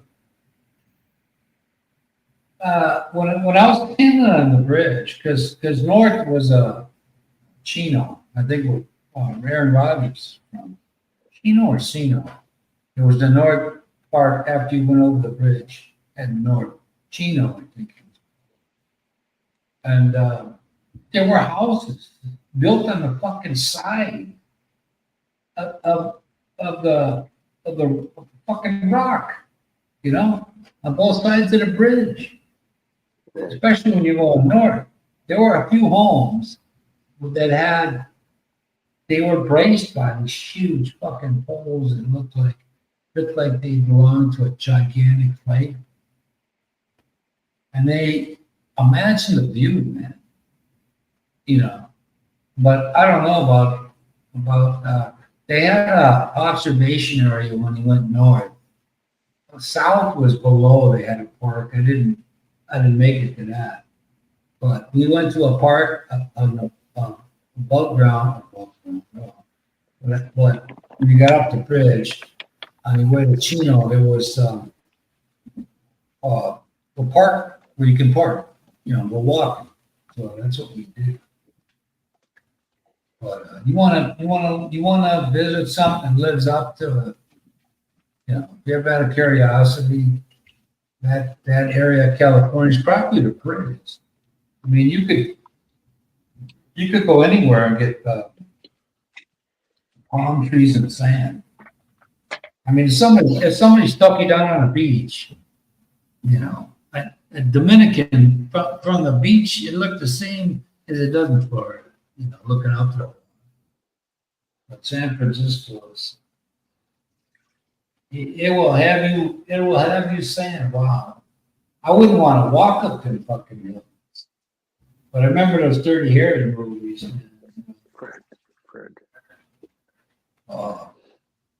Phenomenal, dude. It might be a while if you ever get older. Maybe you could do a 6 month. Come over here for the winter. If you can afford to do it. Oh, I would have loved to have experienced and kept on experiencing this when I was like my first trip when I was like 50. I didn't start traveling until I was like 50. And I used to, you know, I got tired of waiting on people that couldn't do it, and then the money, and nothing ever worked out. You know, then I had a girlfriend that we weren't together no more. We made the plans before that. And Dominican was the first trip. And okay, we've been to, you know, I don't count Canada as a foreign country. You eat too much like here. But Dominican, man, you gotta watch your ass, watch your phone. If you're on a resort like I was, stay there, man, because it's cutthroat shit outside, especially when you're a tourist. The Steve Montelli, I used to have Destination Philippines channel, and he went there, and they tried conning him because the woman that invited him, she was married. They tried, you know. So he went out one day, had his phone out. Some other guy said, "Hey, put that away. Take it from him. He'll kill you." But good times, man. Good times. San Francisco. I only spent a day there when I was in Sacramento area for 4 days, 5 days. It is it beats all of that. But these lesbos would think they're like the pioneer gay movement. That's what's funny. Because, you know, that before that it was like, so what? You know, you look at shit, you know, whatever. But I don't know. Nowadays they say you don't even want to go there. It's so Where? bad. San Francisco. Bad where? Oh, that time now, let me tell you, I saw videos on it. Dude from there on Market Street, where they were like fucking just thieving off a Walmart or Walgreens closed. Market Street used to be a happening area. And the guy was videotaped, and they had all these closed places for good too, like land or business for lease and all that shit like that. And they just let people leave it. This is how fucked up the country is. You say that 13% African American. And okay, you got 13%. I've always thought it was more because I never had enough money to live beyond what other folks did anyway. But you look at what's going on. It's tolerated. You know, the guy in Minneapolis, yeah, he was wrong. I know the fucker had the cop had his hand in his pocket, and you can see him pushing harder on his neck. You know, nobody ever said that way, but I knew it. I knew that fucker was doing that.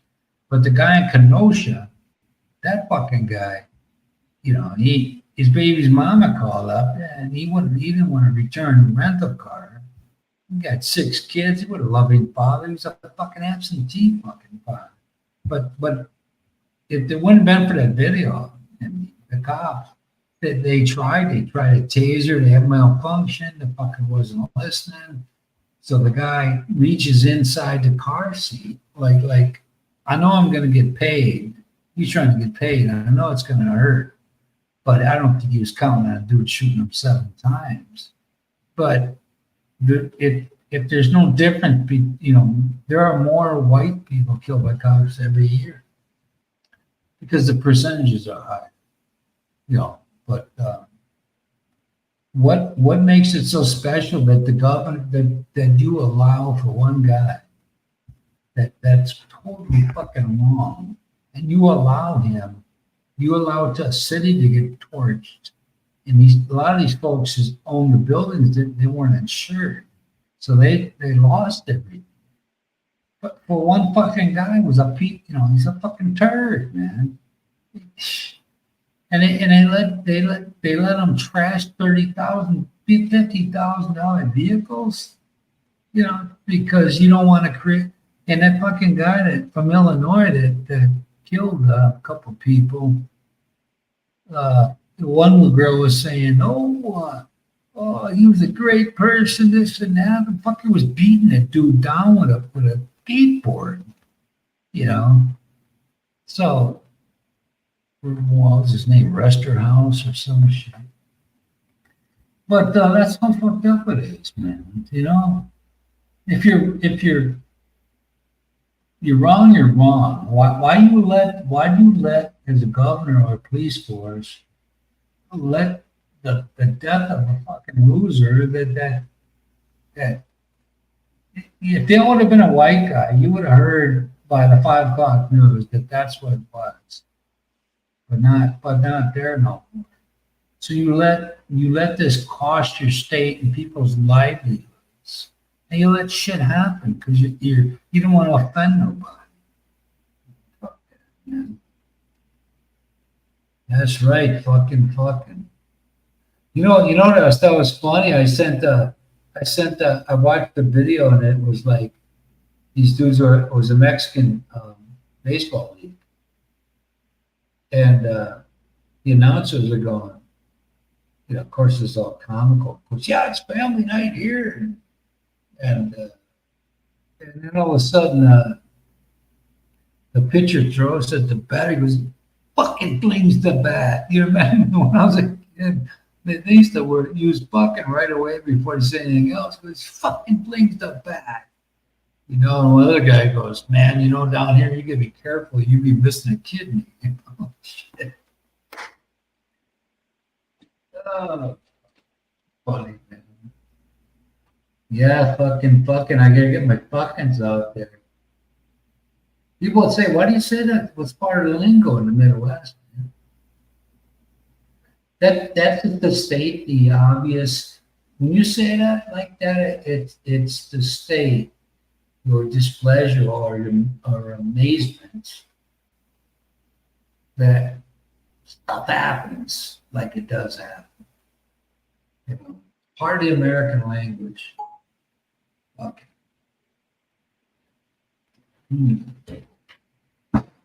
But anyway, if you can ever get out to San Francisco, Go there for a week. It will cost you a pretty penny. No, it's worth it. Man. I thought you got to check on the hours of operation for tour dates and times on Alcatraz because I was there on a Thursday and it was closed. So all I got was I got pitch, man, but my son's. Oh, Gary's here. Hey, What's happening, man? yeah, I just finished playing that game with my girlfriend, Uno. Uno. Yeah, we love that game. My dad used to like playing that, but people got so mad because if the person to the left of him get a draw four, Oh and yeah. then it went to the right of him, that fucker gave it right back to four. And like, Ah, my dad be bitch. You go, I mean, how many cards? You have to draw 4 cards in a draw 4, right? So yeah. he's got yeah. 8 cards. He's got 8 cards in his hand before you ever, and he's like, everybody wasn't playing with him no more because you're like, he's like, I don't do that no more. That's okay. Well, I love that game Uno, and I showed her the cards. I said, "Do you know this game Uno?" And she said, "Oh, I play that online all the time." And I didn't even know about the online version, so I went online and we play it every day. Well, yeah, me either, man. I didn't know that.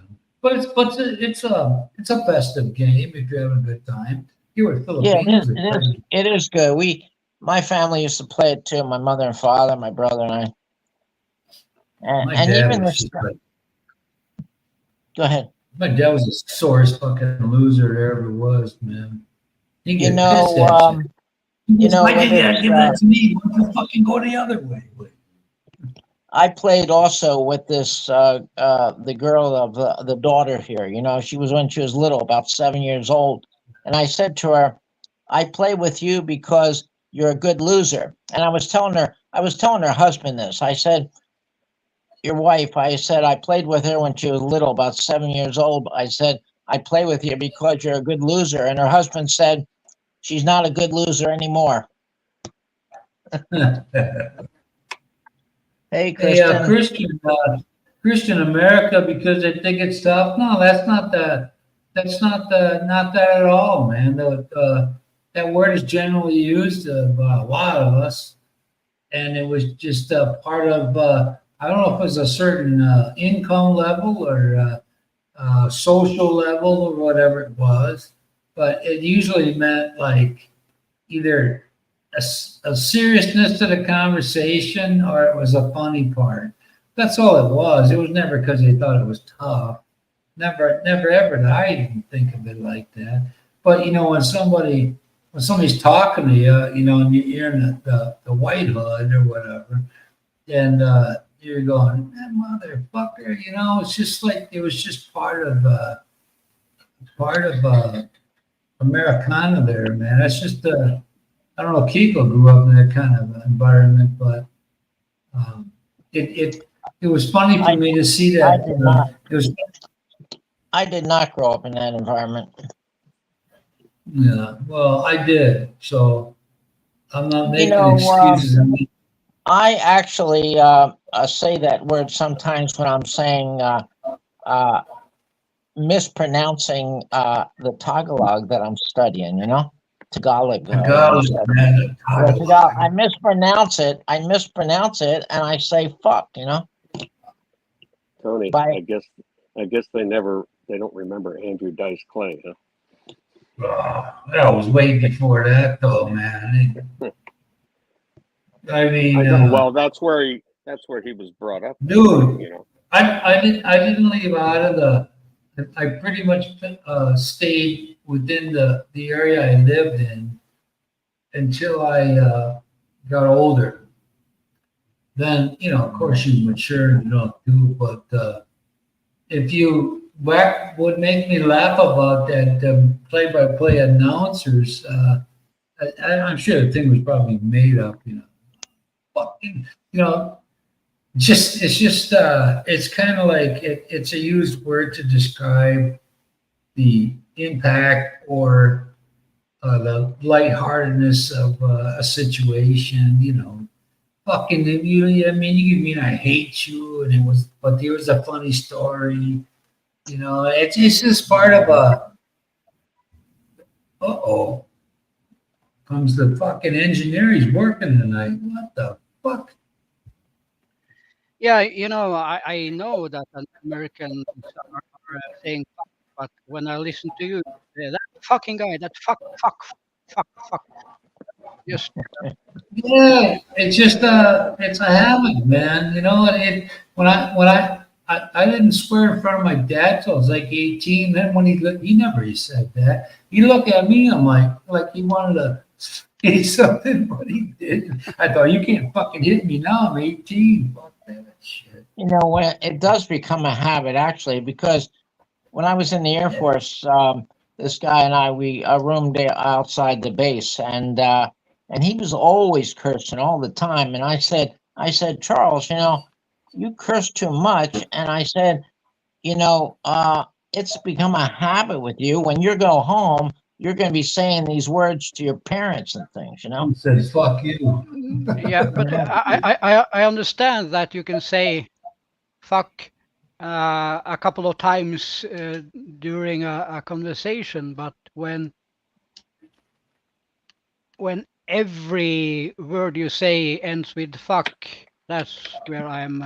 You kind of take Well, it with a grain of that salt. is a habit then. That has become a habit, like an addiction, There's an American guy that was a former mob guy, a former, admittedly, Joey Marlino. He's my age, and that guy, when I turn it on, he's going, fuck this, fuck that, every other, fuck. People say what they want, but it's just, it's part of the area I lived in. So a lot of us that were so-called fucking lower middle class. It's just a way to communicate, man. It's like saying Bell. I don't know where the Holy Rollers ever came up with bashing you for using the word, but if I say a guy's a fucking asshole, it's adding a little more juice to the statement, It just depends how you take it. What context you take it in, I guess. Yeah, right, exactly. But this one guy, when I am studying this, what's that? This one guy in the factory used to say, "Do you know how much you say fuck?" I said, "No, man." I said, "No, I don't know." He goes, "You go to a lot." Okay, fuck it. He was keeping record of it, I guess. Yeah, I was like, when I say though, when I try to pronounce some words, it does come out wrong, but people are tolerant of that. They know that you're just learning, and you're not calling them anything. Like, for example, when I say my name, my name is Gary. I cannot pronounce Gary good, so I'm going to have to change it to a different name, because every time I say my name is Gary in Tagalog, it sounds like I'm saying my name is Cigarette. Just say G-Man. Cigarette. Gary sounds like cigarette, Yeah, well, I still don't take it as an excuse that it's in the language and it's a habit. I smoke. That's a habit. I don't need to smoke a cigarette every second. I can wait 30, 40 minutes before I need to take a cigarette again. Oh, yeah, okay. But it's just what you allow yourself to do. That's different. I can say fuck and shit the fuck all the time, of course, no problem. But I choose not to do it too much, because if you listen to someone talking for 2 hours, fucking hell, that's fucking dude, that's fucking bakery, that fucking all you hear is fuck, fuck, fuck, fuck, fuck, fuck, fuck, fuck, fuck. Understand? Well, I think also, if a foreigner is saying the word, it doesn't mean the same to them, so it's not, they can repeat it all the time because it doesn't have the same meaning to them. Listen, like a lot of the foreign countries, they have languages. It depends on what context it's used. You Yeah, could and say you something. can, You could say something in Italian like, do you go to such and such a place? Yes, I do. But if you keep asking it, then it changes. You know, it becomes more like a push your fucking just going, come on, motherfucker, let's go. You know, that kind of Yeah. shit, like in Italy anyway. I don't know if Christians like that or not, but well, how these about kids Christian? So you nowadays, can all they wait. say is like, You can wait for about or 40 minutes. you know. Oh yeah, I well, like that one. Yeah. That's another one. You know. That's hard to get out of that habit. I should, yeah, go ahead. You know, You know. maybe I have that habit. I don't even know it. Just You what you know. feel, man. That's all it is. That's all it is, communication. If I'm at a bar and the guy goes, I go up to Angeli's there and I go into Dice's bar and Ronald and the other guy, I forget his name, Wayne. Is it Wayne or Dave? Will. Will. Okay, so I go in there. And so I'm in there. There's another foreign guy in there, some sort of the way, you know, from the West. And he goes, "The fuck you doing with those fuckers?" You know, like fuck you. I don't even have to have 10 beers to respond like that. If I'm with friends, you know, and I'm not a dumbass now, I ain't gonna get fucking shitty in front of some guy that's, you know, got 100 pounds. Well, I got my gut, but the guy's 100 pounds, you know, 50 pounds more muscle. I'm not an idiot. I'm not going toe to toe. I'm not going toe to toe with nobody. I'm gonna observe the area, grab the nearest object, and crown you with it. You know, it's just the wrong thing is. With your buddies and you're busting each other's, you know, cojones. And Yeah, it comes out a lot. I could only hope that it would happen later on in the evening, because if it happens earlier, if you're in a bar and you bash the fuck out of somebody with a foreign object, and you're still around, that motherfucker might come back. So, you know, you want to face the door. Plus, you know, you got to know. It's like that card game, know when to fold them. You know? Yeah. Tony, they've obviously never been in an Italian bar, huh? Wow. What the fuck? No. It's just another word instead of saying, "Hey, man," you know, or making your point. It's kind of like depends on context of language again. You know, if you're saying it jokingly, put a little or emphasis on something, right? Well, you know, you shouldn't swear so much. Well, then maybe you shouldn't fucking go sit somewhere else. You know, fuck. I mean, if you, you know, I used to go in this place called the Cary Ranch. The old man owned it, then his son ran it. His son was around my age and successful business too. They had all age groups represented there, and especially on Friday fish fries, you know, 20s to 80s, you know. So this guy I knew I met when I was going in there, and I was like 42 or 3. The dude now, you know, he used to say, you know, they talk about that 70s show, and he looked like Eric Foreman, you know, one of the characters. He goes, "Yeah, man, people always say I look like Eric Foreman." Fucking you do, man. Because I told you, he goes, "You're serious, but they'll kick people out here for swearing." You know? So the guy ended up. This was when I was 43, and he was 20. He was my oldest daughter's age. He was 23. Now he's my oldest. He's the age I was when I first met him. You know, and I don't know if he, you know, my son went in there one. My son hung out in there periodically, and I saw his card. You know, his name. "Oh, do you know Tony? You know, you remember?" "Yeah, that's my dad." You know. John was probably the coolest human being, a single guy ever. He never wanted to get married. He'd been soured by that by his parents, and he wasn't an asshole, man. He just lived life like he wants to. You know what I mean? But the thing that sticks in my mind back then was this guy named Kenny. Yeah, when I was 43, this dude was like 30 something, 35 or whatever. And the bartenders always thought he was older than me. You know? I said, which one of us looked 43, you know?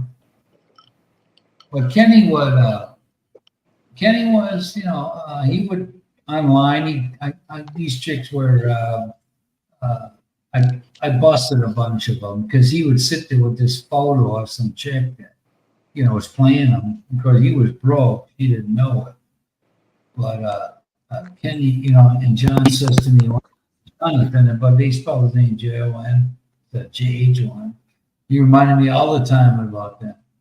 But he would, he'd say, wait a minute, he'd say, listen, he goes, ain't no 40-year-old man got any business with a 26-year-old woman. I'm thinking, I hope you remember that statement, dude.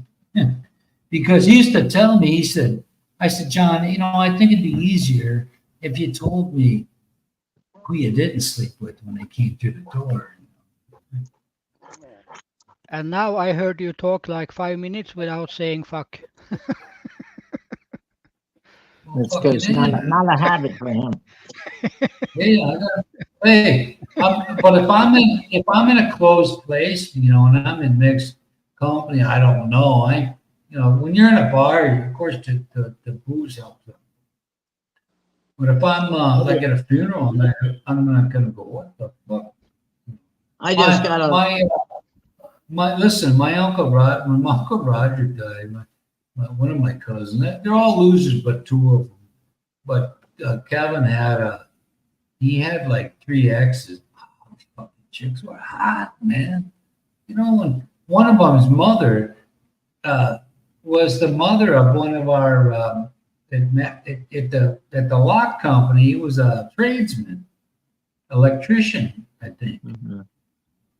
And his mom was, you know, fucking, she was hot, man. I mean, oh man, she's probably in her 50s then. But all the guys in the funeral home are in fucking one room, man. They're all talking to her. And they're all, you know, she had this, oh. But anyway, you know, it depends if you're saying it within, you know, conversation.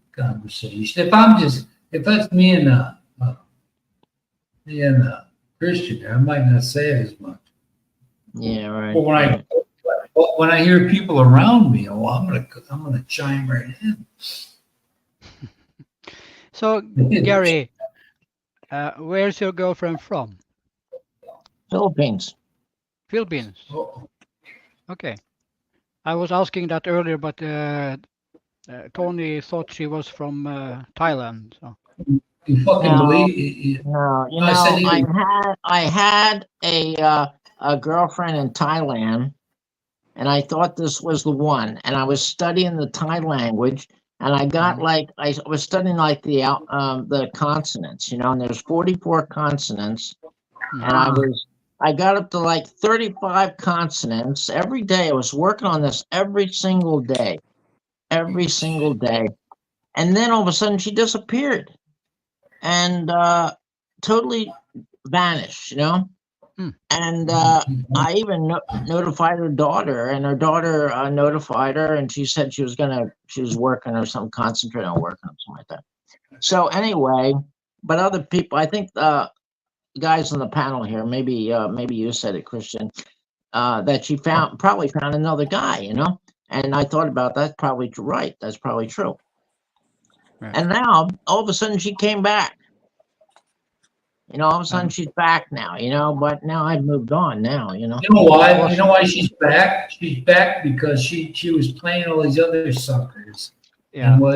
And that's.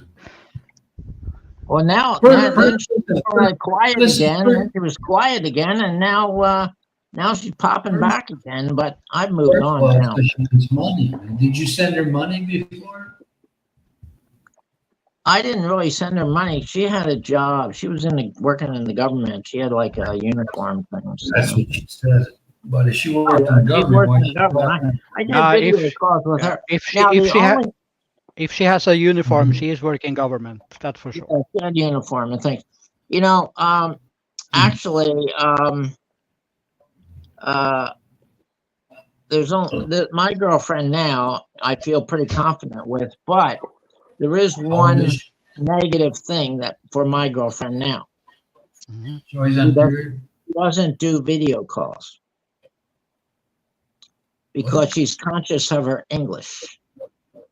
Now that's why I'm studying the language now. You know, I'm studying pretty So hard. so the language. so wait Listen. wait Tony, Studying wait Tony. So you're saying your girlfriend, you haven't seen her on video calls. Well, I did in the beginning, just a couple times. You know. Something Okay, so you else. have seen her real face. Yeah, yeah. Okay. And then also, I saw her real face, and also she sends me some pictures. and Listen, things. Yeah, Listen, but that pictures, dark- pictures of Filipinas I can find on the internet in 0.2 seconds. But that's why I friend of asked mine- you if you have Oh, seen yeah. her on cam. Yeah. Yeah, yeah, I did see her on camera. that friend of mine that was talking to Chip was like Russian or something like that. Oh, they lived in South Africa. So, you know, he's sitting there every night and he's looking at this picture. He ain't got nothing off nobody. He's a bum, you know. Nice guy though. So he's every night looking at this picture. So after that faded away, you know, so I'm on a whatever website. Same photo comes up and I'm going, hey man, this looks a lot like, oh, that's the girl that Kenny was talking to. Mm. You know, so I'm John Will, and she says, well, I can prove it. You know, I'm in nursing school, so it shows a picture of her sitting in front of a fucking a nursing school. She says, isn't that proven? I go, oh, you fucking could have took a picture anywhere, you know. Yeah, right, exactly. And I'm looking at her pictures going, you know what? When I first saw I saw she always was no photo. And then for like a couple seconds, she came on one time, and she had it was a South African white chick. So I saw them both, you know. So I put that together later on, and all of a sudden she says something, and then it must have been her husband or boyfriend next to her that fucking cut it off, you know. And I'm like, oh. Okay. I said, I saw these photos and I said, you know what? Next time you might think about leaving your fucking jewelry off your fingers when you send photos. And Yeah. another photo, it showed that she was pregnant. I mean, her you can tell what a pregnant woman looks like. Tony, And, who are you talking about here? Yeah, somebody my friend used to be hung up on. And, But over the internet. I think Gary, the biggest problem you will get is when you finally go to the Philippines and you see that there are so many girls that are trying to get your attention and you already decided on someone you never met before. What do you do when you come down there? You promise this lady everything, and all of a sudden 20 girls want to interact with you. I heard that really that's not exactly true. The That 20 girls the will be Thailands rushing are a up. lot more smarter than the ones here. One No, not thing, not the 20 I'm an years old. older, I'm not I'm an talking. older guy, you know. Yeah, I'm not talking about the 20 years old. I'm talking about the girls are 40 and up. They will be very interested in you. I'm not talking Gary, about the 20 Possibly, years but old. I am committed to this girl, so Is, I already is have she my tickets and planning everything. on meeting you at the airport, Gary? No, she's not going to meet me there because she doesn't even live in that town. Right. Well, she's We'll gonna pay take for her a to get cab to or that whatever. You pay for her to get over there. Gary, you know what? This reminds me of what we've been talking about for the last 3 or 4 years here. And I'm telling you, and I'm here, you don't have to plan out shit. When you get here, you'll have enough. You'll have one within 6 months. I'm gonna go with this plan, and if he doesn't pan out to me, then I'll be on my own.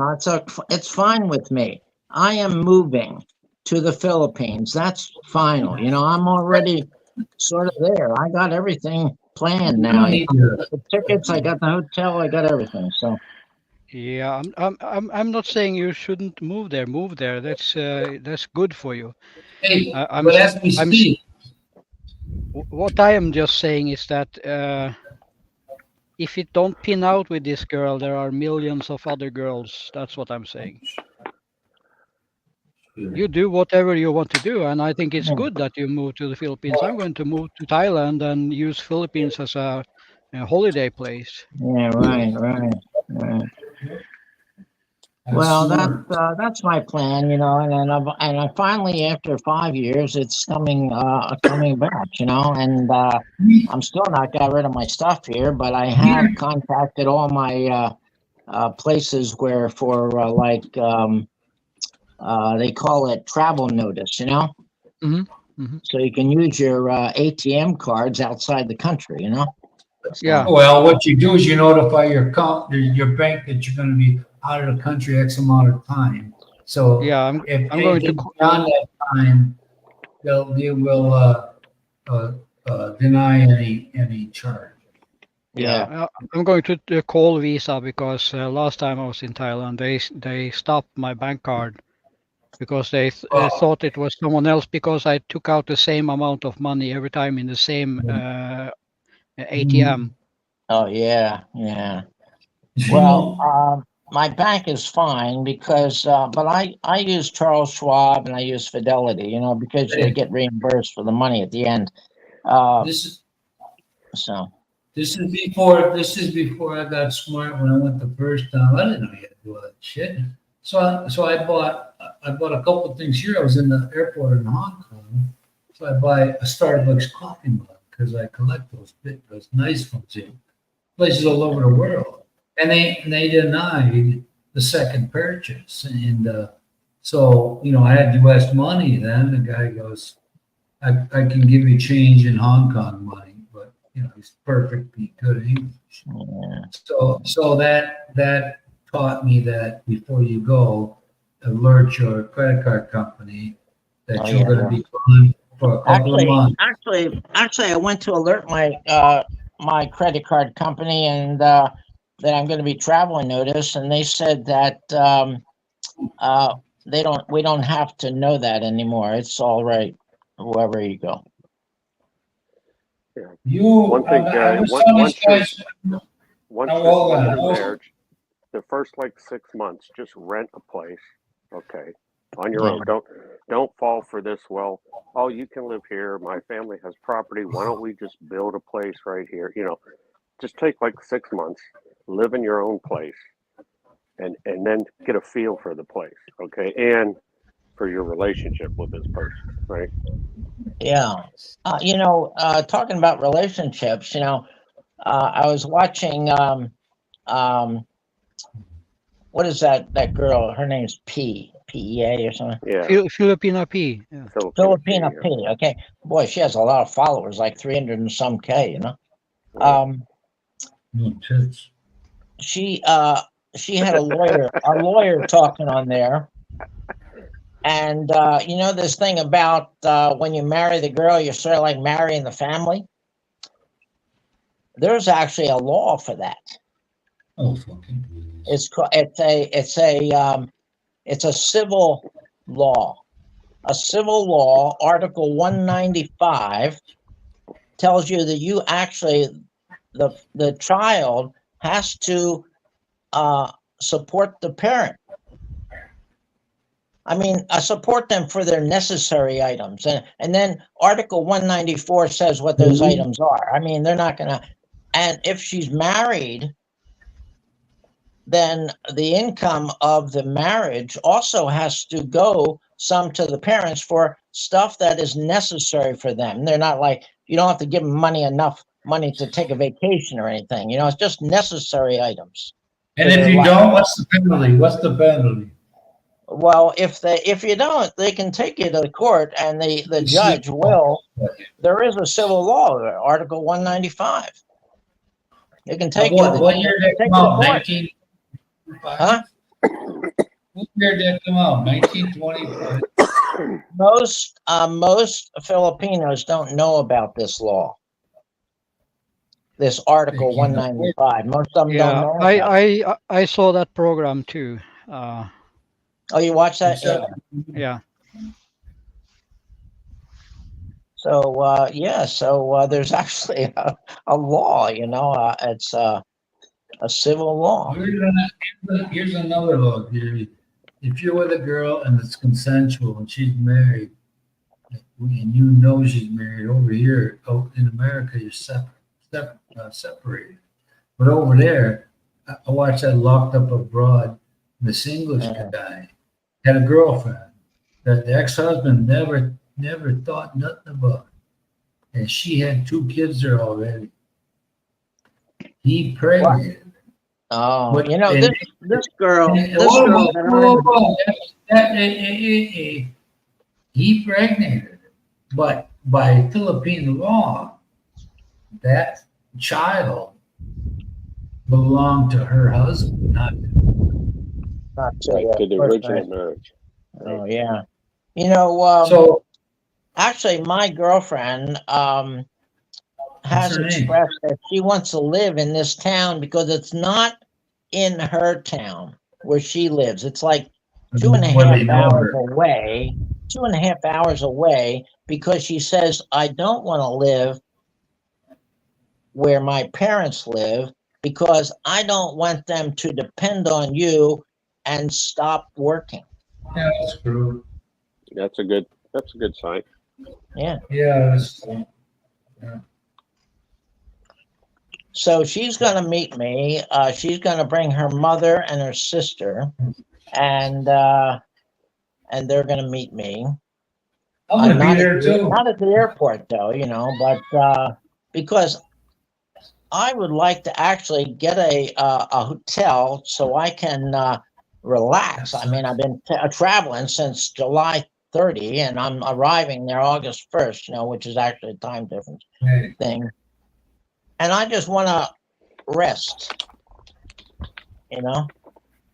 yeah. So I'm glad they're not meeting me at the airport, because I expect that I'll not be feeling that great, you know. See, Well, that- what could be the bad thing is that you go there and meet her, and it turns out this chick is legally married, and adultery is frowned upon here. And then the cops kick in the door, you're going to prison. If you're with a married woman, you're going to prison. Well, when I got there after the long flight, my wife was there, and Yeah. she had like 4 or 5 friends, a couple cousins, a couple girlfriends, because of course they all want to see the foreigner. Yeah. And then so I got a hotel Strike. room, and then I'm thinking she's going on a date, you know, and she said, "No, I'll stay here with you." And I was like, "Oh, really?" And then I found out she didn't want to leave me alone because then someone else might come knocking at my door. You know what I mean? That's right. Oh, So, yeah. she did not want me to be by myself in the hotel. So that was the start of it. And of course, me, I never turned something down like that, right? Hey, Kristen. Hey, look, you can play your sleep. Oh, okay. You know what? I gotta pop over there and say goodnight to my girlfriend. Okay. But Good night. Poppin over, but Gary Poppin, man, Mr. Poppins, everything's a risk. Man. Like everybody's been saying to him for the last couple of years, you don't, when you got that intention, you get blinded by it. Hey, it's good that Nobody's she got, doesn't want to live in the same vicinity as her family. That's a good thing. because she doesn't want them to see how old he is. But anyway, he's old enough to decide what he wants to do, and Right. nothing we can do about it. We're here to help him, man. But I'll tell you what, I'd never heard. It would scared me away back then if I knew all the stories I hear now, like you said, Tony, with a girl talking to one guy or probably several, and then all the while her husband's sitting there right next to her while she's cashing in all this money she's receiving Well, online from long distance relationships. I saw these two long enough to know that some scam was going on, and I saw that. And the other one, the white one, was talking to me, trying to talk to me after. And when I was talking to the one, it was, I don't know whether it was a girlfriend or husband, probably a husband. And when I said what I said, you know what? You had to take them pictures of you being pregnant off of her. And then she replied with a smiley face, knowing I knew, everything that she was doing. So she was full of shit. But I said, because just those few 30 seconds I saw, and they were like a tag team. And I saw how she looked. And then I saw a photo that she had posted of when the women are pregnant, on the weight, And that's when she sent me the responsive smiley face, like, oh, I figured her out. I said, next time you send them pictures, don't put any fucking rings on you. Don't look like don't show me all these nice looking ones, and then you got this one where you're bloated. So, God help those other suckers. But Back in my day, all I saw was one picture face-wise. That was it when I started corresponding. Right, She never had a photo of me for months and months till I sent one. I sent about an 8-year-old passport photo that I had. You know what? Much younger. Before I knew what all this shit was about, I thought, why are all these friends on Facebook? I said, the first time I went to a cocktail, I said, well, come down and we'll have a good time, go out and eat, whatever. I had no idea that they, Tony, when you started corresponding, did you have FaceTime at that point, or any way of seeing each other? Yeah, I did. Oh, you did? What Yeah, year I was did. What was it? 2012? Oh, okay. See, mine was way back in the year 2000. Oh, And then I went there in 2001. like Al Gore, he invented the internet. Right. Yeah, that's back in dial-up modem, remember? Yeah, listen to that fucking screeching and shit. But anyway, we all been trying to help him for eons now. So anyway, when I went, I thought, wow, these 5 people I know we've all had a good time. There's a lot of flooding in the summer in Manila, And I didn't know that these chicks had a secret fucking, I thought we were just all friends, man. I didn't know nothing about that. You for the one and only crap. They had no idea, One was like, yeah. I said, maybe. I said, what would you do? Did you have anybody meet you at your airport? I said, yeah. Well, otherwise, I could give you a back rub, this and that, One of them had 3 kids. And a lot of guys when she went to school would tease her about it because she got good teeth here, but still good. And she went in these overseas. Whenever they tell you they went into this overseas entertainment. That's like the fuckers are pimping them out, and that's what that is. Yeah, my what do they call it? My promoter.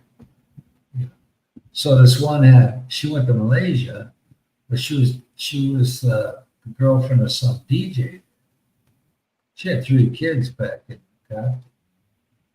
and she was always wasted.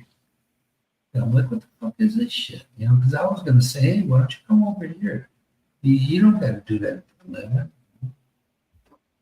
It was, you know, this guy obviously had other girlfriends. God forbid you had another kid with him. You know? Yeah, but you can't save everybody, man. You know, and a couple of them are good people. You know, it's just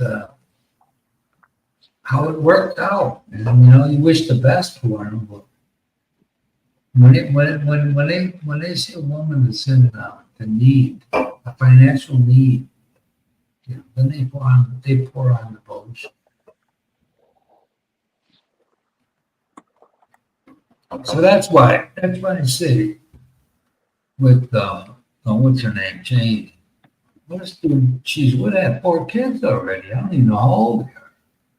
And she's pregnant by him. Yeah, man. No, there's something up with that, man. You know, I wish you would have discussed that with us, you know, before.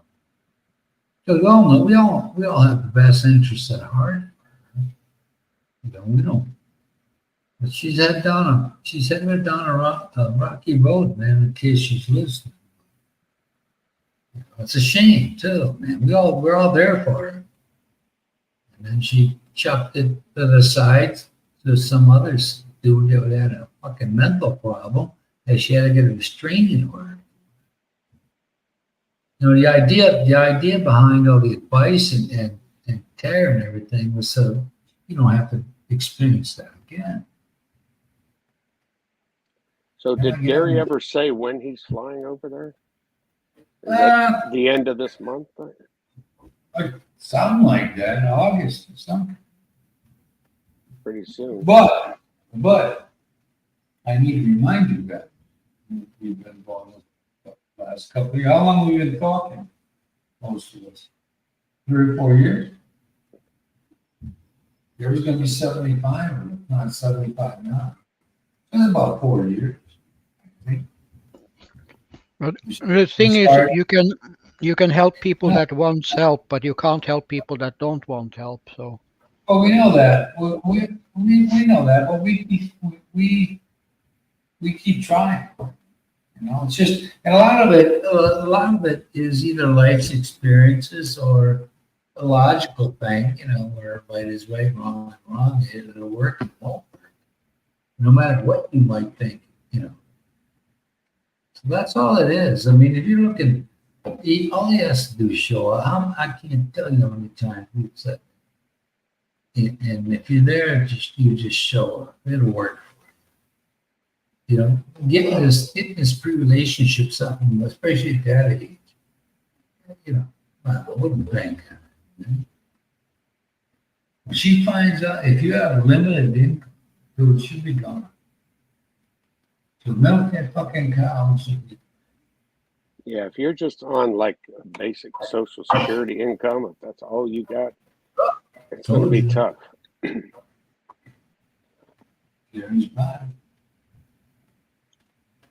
So obviously you heard experience. So when do you leave, Gary? You already have a plane ticket? Is that correct? Yeah, I do have. I actually I printed everything out. I wanted it all printed out rather than have it on my phone. Yeah, isn't it the end of this month? What's that? Me too. The end of this month, correct? Yeah, I'm leaving. Actually, I'm leaving. I have a 6:30 a.m. flight on July 30th from my place to LAX, direct flight. Tony was saying that he heard from Ronald, and Ronald was sitting in an airport somewhere. So I guess Ronald's It was traveling. like 2:45 this afternoon here. 3:45. So that would have been 2 in the morning here, which would have been 11:30 Seattle time. Maybe he was But sitting I in the don't know. Seattle airport. I don't know how long his layover was. He didn't say that. Because I got Well- confused because you said you're leaving the 30th, and Ronald, I think, said the 13th. So Oh, okay. So, but I'll be at LAX for a long time. I was telling you before that I'll be there waiting for like. right. Did you say you bought a daily club membership? I while you're didn't. there? I didn't get it yet. I'll get it when I'm there because I'll show them that I have a Korean airline ticket. Right. and then you can get a day pass for like $60 to use the lounge. But I did, I have to research this a little more. At LAX, there's 3 locations where the chairs are a little better than the regular chairs with the arms, for relaxing. But Well, the first thing you need to do is get from whatever domestic area of LAX to the international area, exactly, and then right. and then settle down what you want to do, or find if there's a club. It's probably in the international section, of course. Yeah, If it's Korean Air Club. yeah, exactly, right. And that's what I will do. And I have given myself enough time between stops or layovers to get from one to the next. I don't want to be rushing. Yeah, you definitely at the Manila airport. From what I remember, you got to go from international to domestic, right, Tony? Yeah, 4 hours is cool because otherwise you're running like a chicken jet. You know, I like to get somewhere. I think you actually trolley from the domestic to international and vice versa, because it's that far away. When you fly into Japan, when it's time to go to another terminal, they take you on a bus. I'm not flying Japan. No, he's not going through Japan. He's going through. I'm just saying. Down to Manila. I've never been, but that's got to be a 5 or 6 hour flight. 5.5. Maybe. From Korea. Because it's about 4.5 from Hong Kong. So Tony, how did you hear from Ronald? Was that Facebook Messenger? Yeah, Messenger. I just which one of his like 500 IDs did it come in on? Because he's got all kind of different names. Yeah, I forget. It might have been a movie one. Let me look. Yeah, look it up, because I want to send him a message, ask him how he's doing, and see where he's at. I'm gonna pump one up. We might even get a response now. That's Christian. He's punished. Fucking swearing. Yeah. Mabid I heard you say something about if you're only on Social Security. Listen. Mabid based. I'm trying to say MUADIBB. Yeah. Muad'Dib what? He said that's just it. Okay. About Mabid Mason, Mason. Yeah. So he sent me this. I said I sent him one of those funny things people send. Right. Yeah. So I talked to him at 2:18 p.m. He said, I'm in the airport. He didn't say which one. Yeah. So if you had a 4-hour layover, it's still just send it 7. back, say what airport. Yeah, he might not answer you now. I did. I said, well, what did you do with your car? How'd you make it to Manila yet? He's just going to leave it there for them to repossess it. That's what he said. He should have just left the keys in it, and someone would have taken it for him. Yeah, but I told him about that, man. I said, geez, over here, if these people take a loan out for a car, they get one payment, get the license plates. These fucking are gone in another part of the Philippines. And you know what happened? You know what Chris said in one of his shows? He said they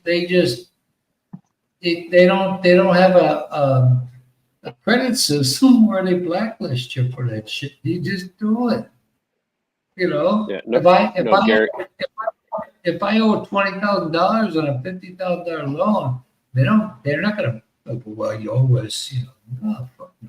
No, Gary, I was just saying, if you just got to learn, of course, you know how to manage your money because you've been doing it all your life. So, but if you're just living on Social Security, you just need how to budget it, Yeah. And be wary of giving a lot away, because it's going to be people asking you for different things.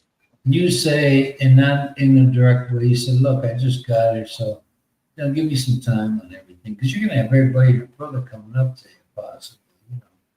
And I don't know if they told you, but if you take U.S. cash over there, Yeah. They prefer $100 bills and Oh, very new $100 bills. Okay. I have that, yeah. And if they're wrinkled or bent and all this stuff, Yeah, you know, it, this they is, might not even accept it. And that yeah, well, Well, I'm not taking US cash. that happened to me. That happened to me when I took a bunch with me. When I took 10K with me, some of these bills are good, beautiful, Right. some won't.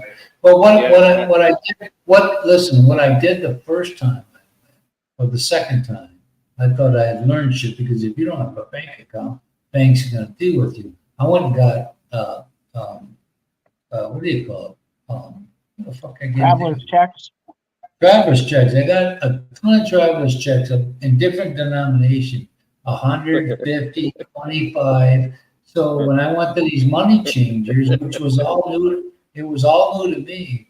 I go there. One gave me, this is when the peso was at 42, 41 or 42. I gave 50 to a one that gave me 35, and which they got all excited, but I didn't fucking care because I'm on vacation. So the rest of them were like 100, 75 and 100.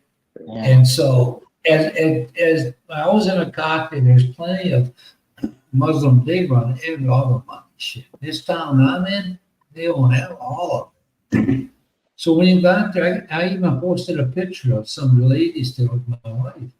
But they gave you pesos right there in the same transaction. You just handed them the traveler's check and they gave you pesos. Yeah. So I went to the money changer. Say that the peso was 41 to 1.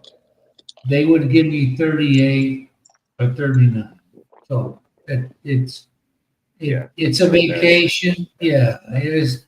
It's not if you're gonna allow that. If you're gonna allow to bleed through that shit, something wrong with you. But I took I had $100 bills and I would dummy me. I went into an SM mall and exchanged them, there. And of course, my wife, she didn't know anything about exchanging money at that point, foreign currency. Mhm. So, and I think it was like 50 pesos to a dollar at that time or 51. Ooh, But back then was 60. but Man. they held every $100 bill up to the light, looking at it inside out, upside down, making sure it was legit, and then like got- you said, Tony, if it wasn't a perfect $100 bill, they didn't want to accept it, and do not have a marking on it, like a pen mark or any ink. Yeah, right. Nothing extraneous markings on it, or Because nowadays in the store, you give them 100, they always take a magic marker and mark it. right to check to see if it's. But they don't have that over there, so they at least 24 years ago, they might now. They have newer bills now. They got some kind of clear plastic sort of thing. Right. And what the problem with those is when you're doling them out, when you're counting them, sometimes you got two of them in there because they don't split apart like the other ones do. So, but you if you go in there and I spent like a fucking hour at the bank in Milwaukee on a weekend, on Saturday, going, you have to give me 10 of those 50s and give me 20 of those 100s, and then when I find out, this is how I found out, because like you said, my wife didn't know nothing about what they accepted, what they did. So I learned from that, and I brought those. And my last time I went, like after COVID, I went to my bank and I ordered them. I ordered Philippine money. That's what I did. It took them less than a while. I had to educate myself on all this shit because nobody else knew. I didn't even know you could do that, but I forget who said something to me. But I was really surprised. I was surprised too because I ordered it on a Monday at 2 p.m. at the bank, and the next day at 1, it was they called me up and told me it was there already. Yeah, give me a message. I figured they told me at first it took a little less than a week, and it was like, bam, third day they got it all. So yeah, mine was the next day. Yeah, well, it's better than doing but I found, I figured it out after trial and tribulation. I go through the shit. Yeah. So I tried all of it, and I used to laugh at myself, go, man, I spent 1 fucking hour in the bank on a Saturday. Gary, I With all think these we mentioned earlier about checking the expiration dates on your cards, right? And you said they Oh were yeah, we did talk about that. Yeah, mine expire like 2027. Oh, that's good then. Yeah, one of them I think is 2026, like June 2026, I think. Right. Well, you got 2 years out of that one. So Yeah, and my passport goes until 2028. yeah, 4 years. Yeah.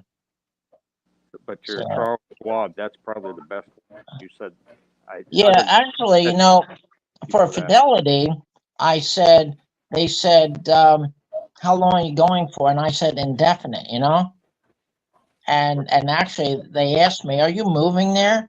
And I said, well, I don't know. I'm just taking a trip right now, but it's indefinite. But Charles Schwab, they wanted an end date.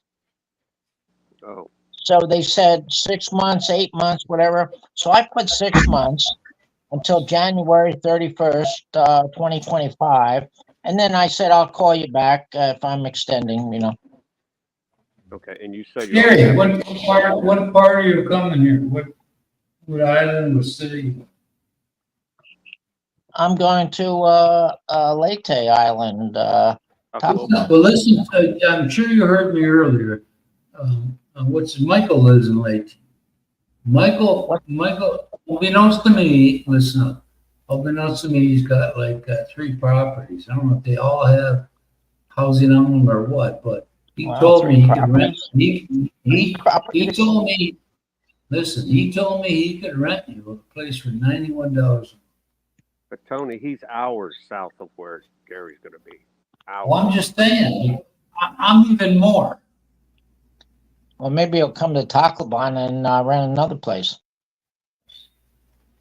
Well, I'm just saying, Gary, you have options here, Actually, Okay. my girlfriend is going to be looking for a place for us to live.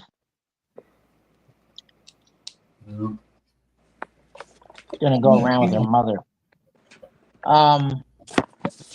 Actually, her sister's going to be in that area too, because her sister's going to go to college in Tacloban. Tacloban. I never forgot that. I saw a sign. Went through it in July of the year they had the typhoon in November. Went through it in July, and I always remembered that name because it just was different. It just stuck in my head. And I It seems remember, like an easy one to remember. Yeah. I remember seeing this older guy. I don't know. He was a Westerner. I don't know where from because I only saw him talking to the lady. She had like a newspaper stand and coffee, and I often wondered what happened. After that. So, there's Chris. Here's Simon. And he took time out. He took time out from watching the Twit in the Philippines. Hey, New social. tell Simon, no, he's not using the F word here. Right? Fucking whiny. Fucking whiny. Hey, Simon. Come on up, Simon. Yeah, come on up. Put your mug on here. Yeah. Wanna Hey, I got a congratulate question you for on you. Listen, on your foot. listen, Simon. I'm gonna send you a photo, or I'm gonna send Maria a couple photos of this. I'm gonna go curtain shopping on Sunday. So I have a a light brown floor, yellow walls, and I'm gonna see what her opinion is on whatever, and then she can send me her suggestions.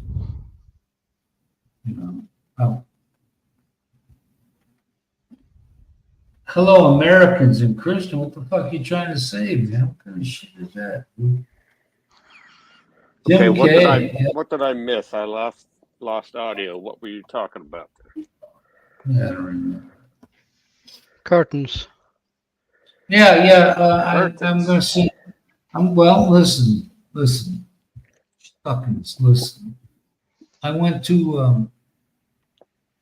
um, we measured. We had our carpenter measure it out. So we're gonna be looking for some kind of curtains on Sunday here. So I was wondering. I'm gonna send her a few pictures and see what her opinion is on what would match. You know, I have a light brown floor, the yellow walls, so I'm thinking either blue, beige, or tan, or white. But none of that earth tone shit like she made you paint that fucking room. Yeah, that earth tone shit's gone by the wayside. No, Simon Okay. Gary's not going till the end of the month. July 30th, he said. That's what he said, man, July 30th. He's gonna go deflower somebody's daughter.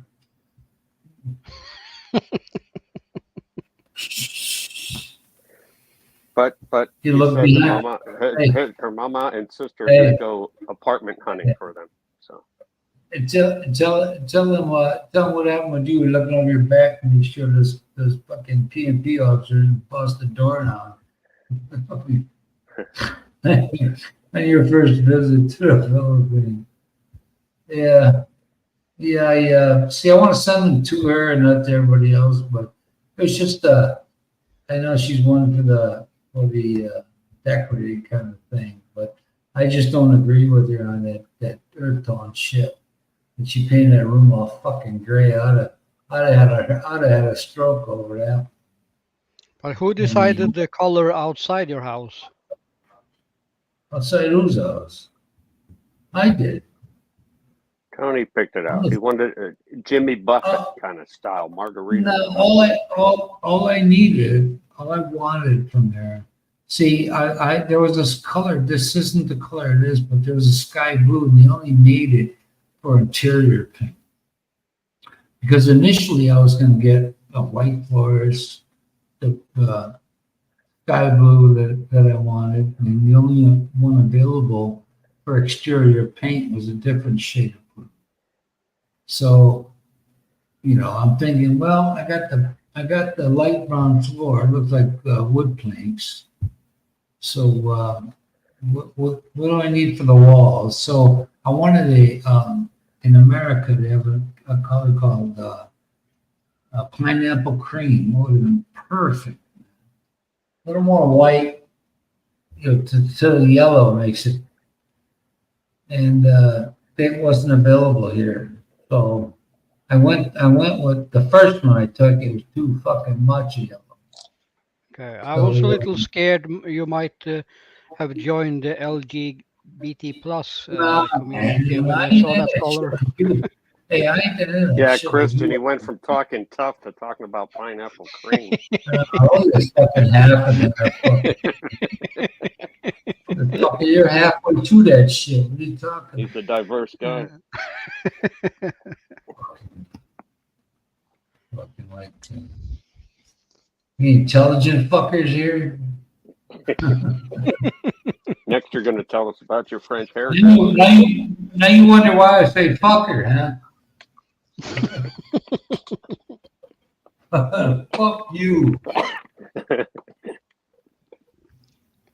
You don't choke on that semen.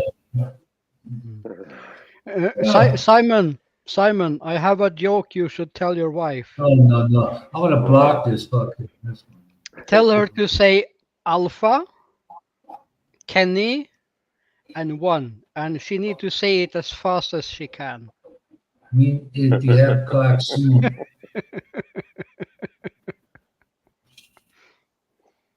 She's going to be pissed at you, but okay. Oh, he'd love to come, but it's racial, yeah. So, Yeah, I know so that- what?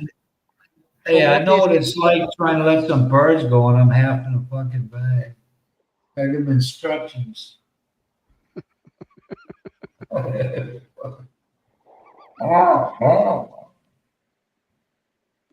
Did you get it, Kiko?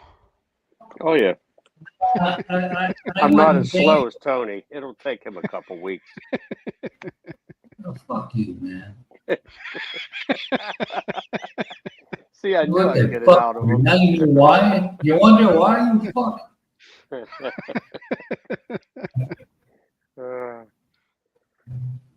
Just made me burp a beer. You made me burp a beer all over my fucking stomach. Who says we can't have fun with it? Hey, Simon, find out from your buddy what Twitch account he's got. Yeah, Simon, you would have thought he would paint everything in his house and his yard green and gold, huh? Wow, motherfucker, you put that fucking green or And something.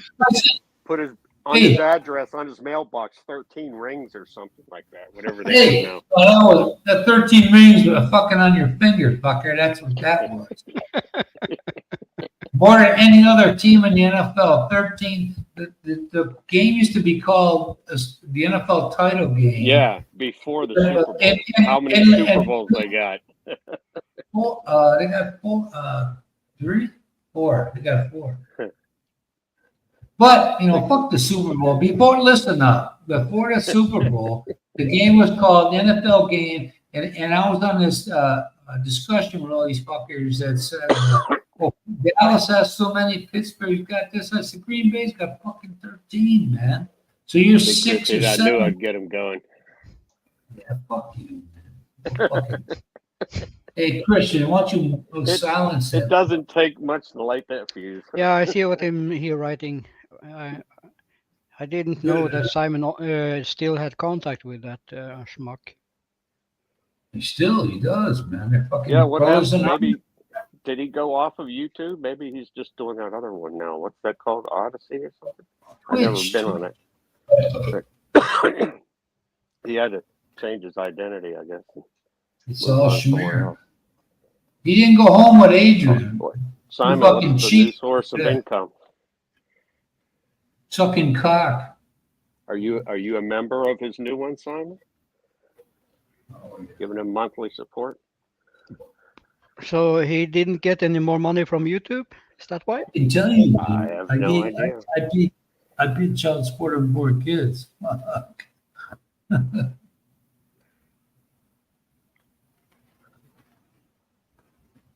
We'll give you a couple minutes to think of an answer. Yeah, of course he's on a different platform. He's on Twitch or some other bullshit. He's got all his fucking lackeys following him. See, you know he's on another form. This guy, he has a hard time keeping secrets. He's fucking terrible at it. He's a fucking turd, in case you're listening. For a sort of excuse for a husband and a fucking provider, man. How many people here in the Western world would deal with that bullshit? Oh, honey, I want to take care of you. My pension ain't gonna be much, but I gotta tell you, you ain't getting any of it. But it's not my fault. It's those fucking those subs I had. They did it. Yeah, man. Yeah. See, if you haven't heard from him, he's making. He's too lazy. He's not smart enough to even. Adrian bought him 4 tickets to the UK. Of course he's on different, but I know fucking that, man. I know Dennis ain't on none of this shit no more unless he's aligned with his arch nemesis. He don't need your help, which tells me that he's been supported. His bullshit is carried over. No, don't let any of it. He must have found a new scamming gig. Who knows? We got a new group of people, man. He can fly the coop. It's kind of odd that, he's probably transferred all those videos over to his new shtick.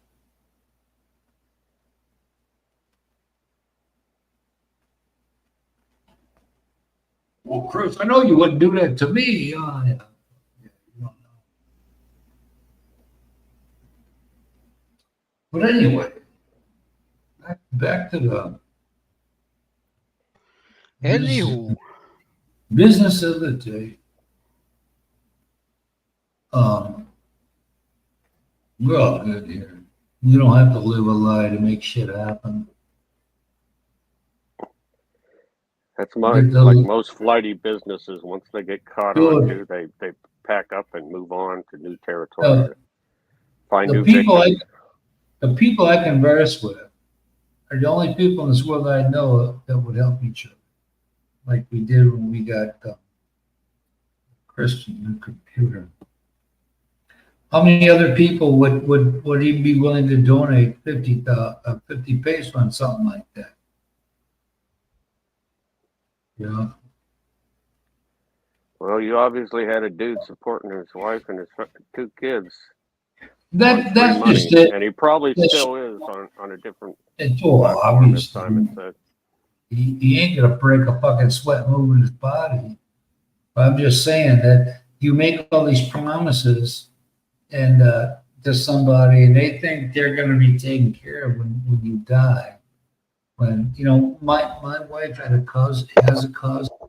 Her father just died, but he built this house up on the side of the hill by Lake Manet, whatever it is, still.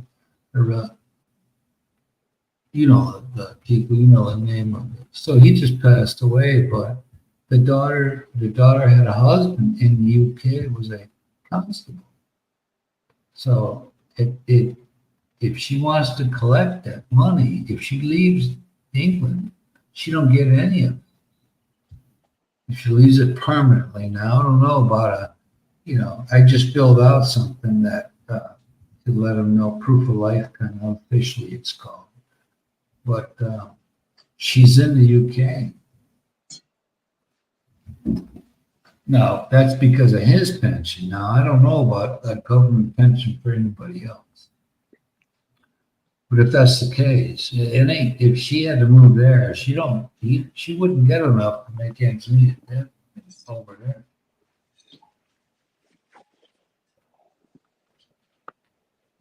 I say what I say because when you got children, you chose to bring them in. You chose the path your life. That's a good question for Simon. Simon, in the UK, if you have a wife and children and you pass away before your pension age, do they get anything monetarily in the UK?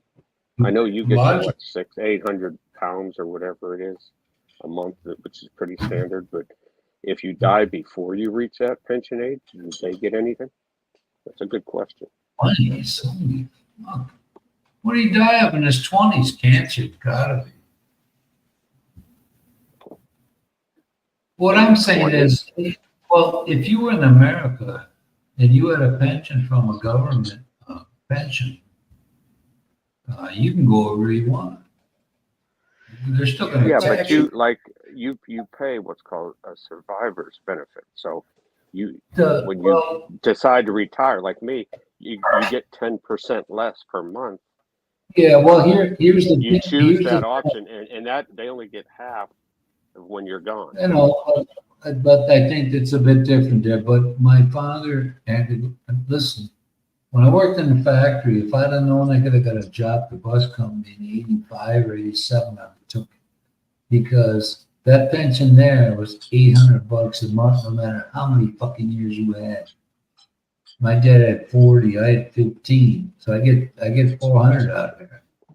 But the point of that is, if my father wanted a portion of that 800 from my mother, he had to deduct money from the 800, so she would get fucking 600. Yeah. as far as I know from Norway, if I marry a Filipino or Thai or any other country, and I die, she will get my money for 3 years. No. Yeah. But do you have to be a certain age for her to get that, or No, as long as I'm married. You know what? You know what's Okay, what sweet do they about- determine that by, Kristen? Your employment income history throughout your life? No, Or is it a set amount? my pension, what I get now. Oh, okay. What? The beauty of mine it is having that in mind about my father's thing. If you have nothing to deduct, he gets 800 after he's dead. You get shit. And I'm thinking to myself, man. So I'm talking to the lady. I said, so more, this in mind, being a little bit, you get whatever. And I said, well, what about when I die? She gets what you get. I said, well, for how long? She goes, the rest of her life.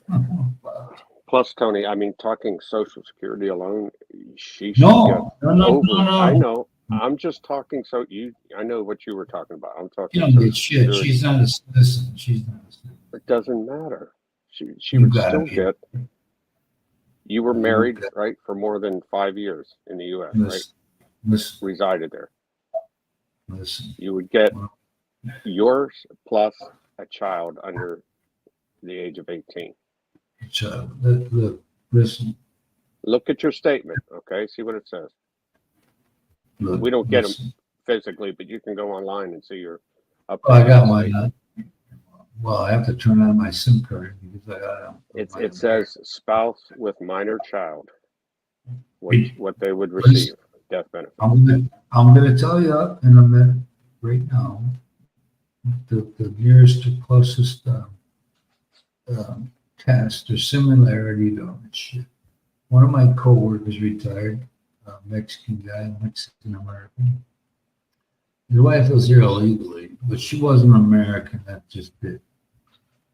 They would not give her anything because she was not an American citizen.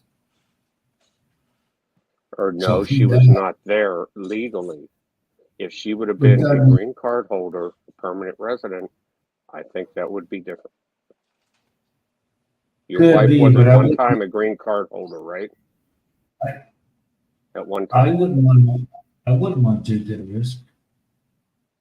I said, well, what does your wife get? He goes, she gets nothing. I said, what do you mean nothing? Well, So anyway, that was his situation.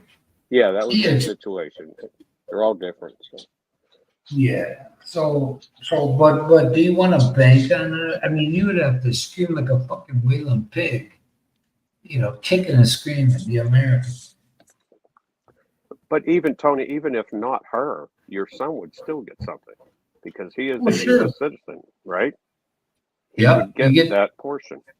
And that They- is more they- than enough to live on. And you already have a house paid for there. They changed the thing where they pay you till a certain age of college. Right now, 18. 18. That's right. But this Graduate is high all. That's This the is stipulation. this is all where I know so many people, including my phone had older sister, 2 years older. I've been thinking about my retirement since I was 14, what I wanted, where, and doing what I needed to be there. I'm the only one. The rest of them, my parents never. I'm better off than everywhere. I'm better off than any of my sisters. If my youngest sister, 5 years, 6 years younger than me, her boyfriend's an engineer, this and that, architect. If he ever dumped her, man, she'd fucking lose her mind. Because I've known her husband since I was 6. And I went to school with him. And I know him. So I don't know what happened. But my sister was, and a bunch of other chicks were volleyball, a volunteer volleyball that won championships galore in Ohio. But all of a sudden,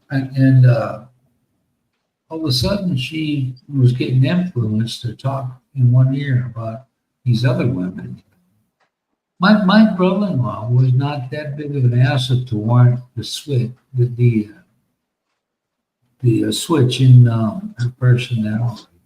She's laying about my brother-in-law. Says I can't stop thinking about him. Talking about her boyfriend, this fucking guy. Well, he subbed to my channel. You see my. He may be okay, but the point is, my sister, her son's a priest. They did New Year's Day mass with the Pope a couple of years back. He handles 4 parishes, and you're going to be an adulterer? What the fuck is that? I mean, the guy she's got, he's okay, but he ain't stupid. He's not giving away the fucking farm again.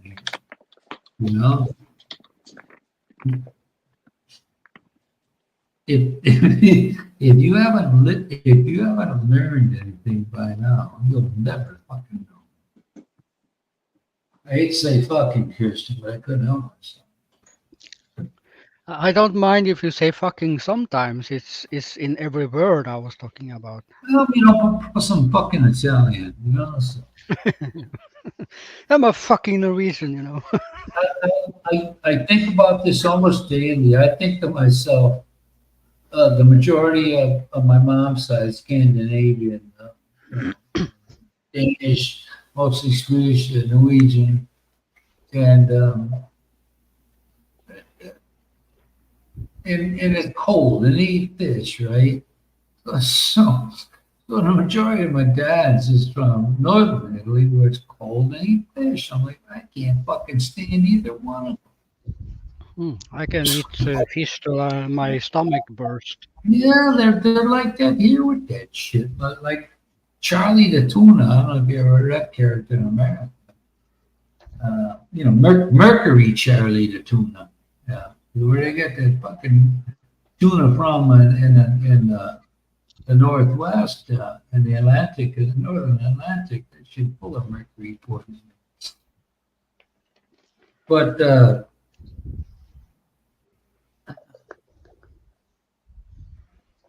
I guess you always search for the perfect thing. Everybody has their opinion, which is cool because that's what makes the world go round. But me myself, I must have had some of those. The top 3 regions where my dad's side's from are Trentino, like Tyrolean, Southern Tyrolean, Calabria, by the boat down there at the bottom, the toe, and Sicily. And that those folks are mostly, and a trace of Northern African, like Tunisia or whatever. But if that heritage is on the female side, it's kind of hard to pinpoint that one. But they got me down as the third largest part of regions of that come from my heritage are Trentino, Calabria, and Sicily. But here we are tonight. You get no points for this shit, but it's just that the way today's world is, like anyone, man, you have enough. You can really gotta educate yourself on shit, It's oh my God, enough to stress your fucking brain out.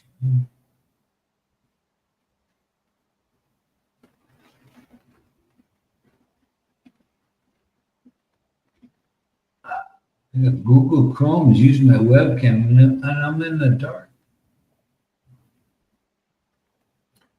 What do you say, cousins? What? Yeah, so you haven't got to fix your webcam stuff yet. Nah, man. I was thinking about putting the GoPro 7 on there, but I keep forgetting. The day I put that on there is the day I just.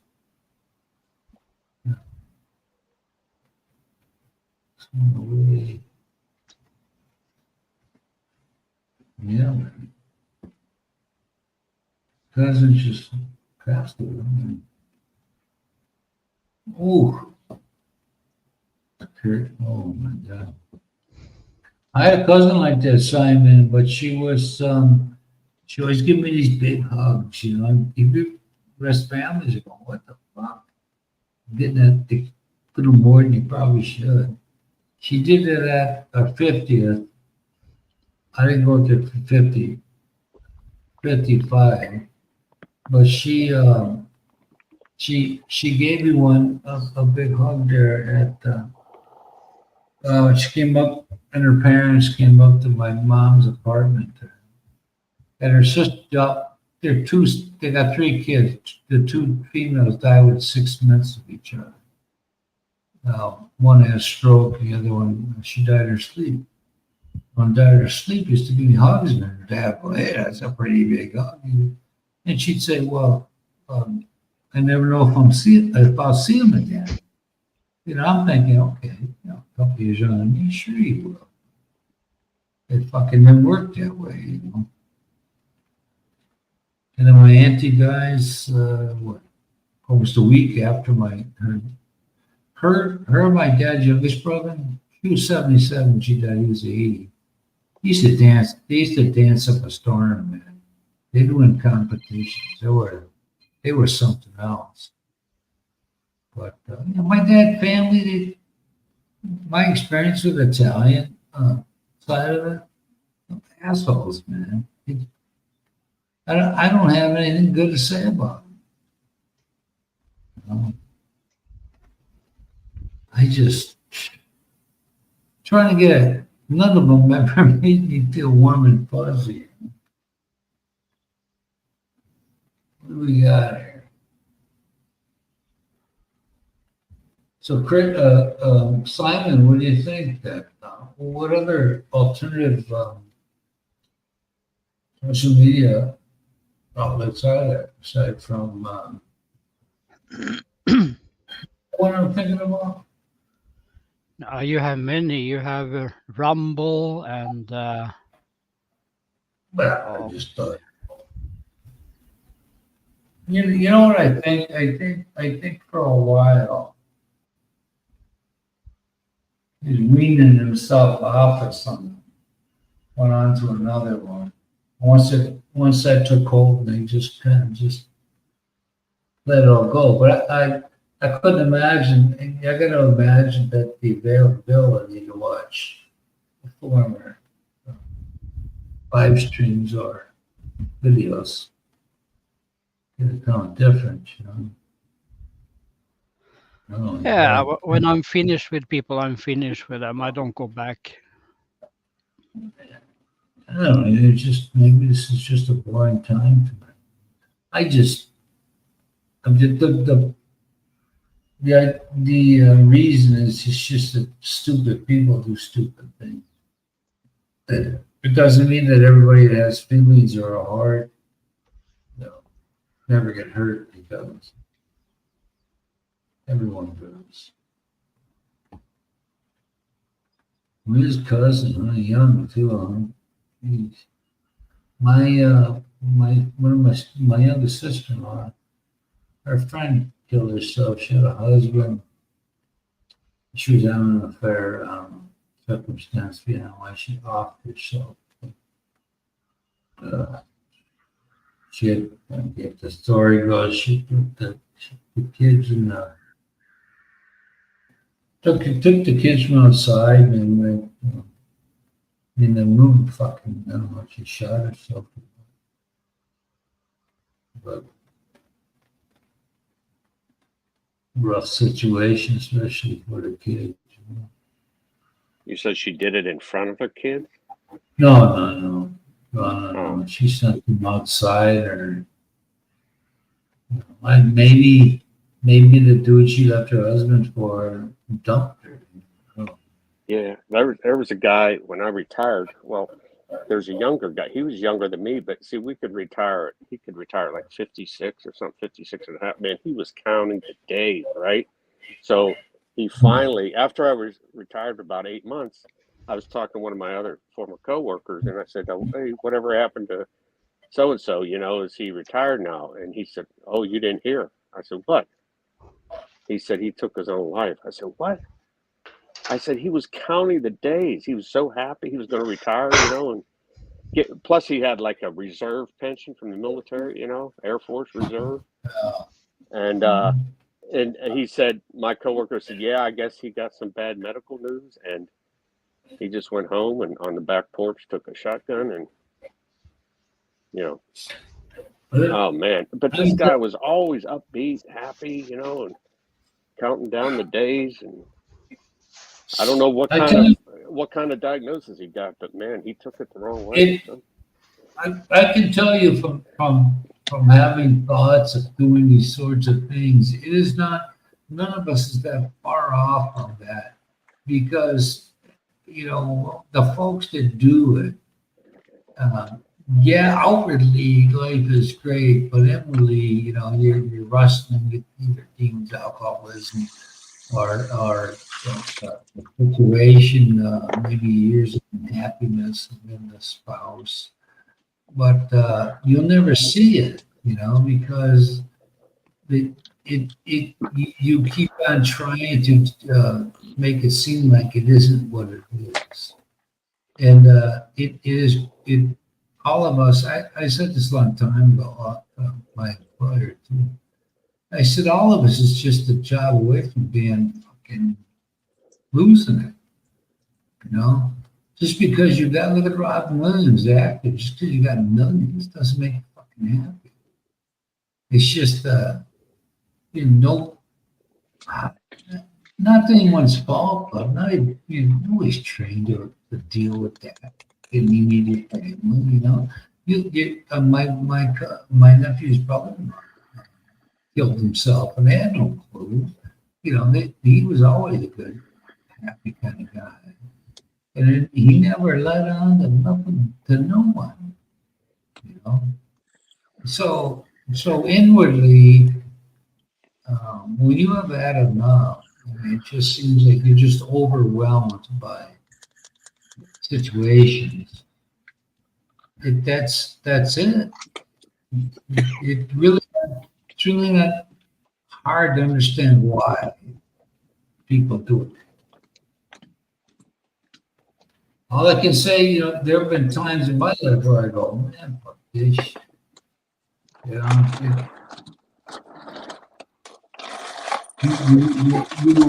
try to make a point about. Hey, Simon. Hey, Simon.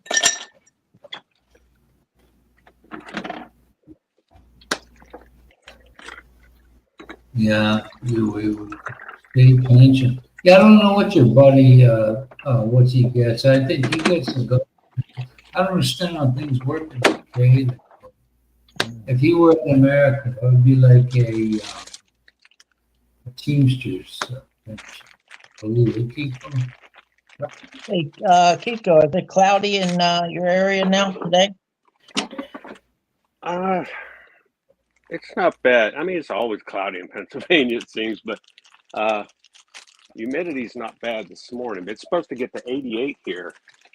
I don't think any sign of rain or anything, but we're calling for 100% off and on rain. No.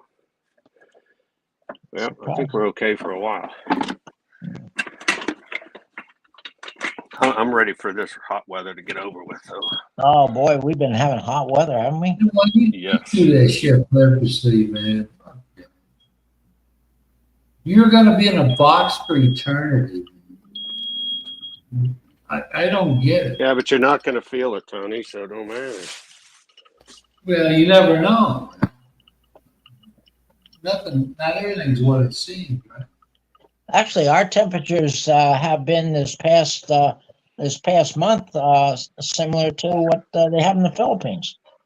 Yeah, and Florida, and I mean, upper Every 80s fucking and low 90s. That's usually August weather, if anything. Yeah, here, exactly. Right. But hopefully, gets better. I think next Wednesday it's supposed to only be like high 70 next Wednesday. Yeah, it's going to go from 94 on Tuesday to a high of 70 on Wednesday with a lot of rain. It looks like so. I think we got four or five more days of hot weather, and then. Oh, that's where I want to be. Fucking cold ass fucking rain.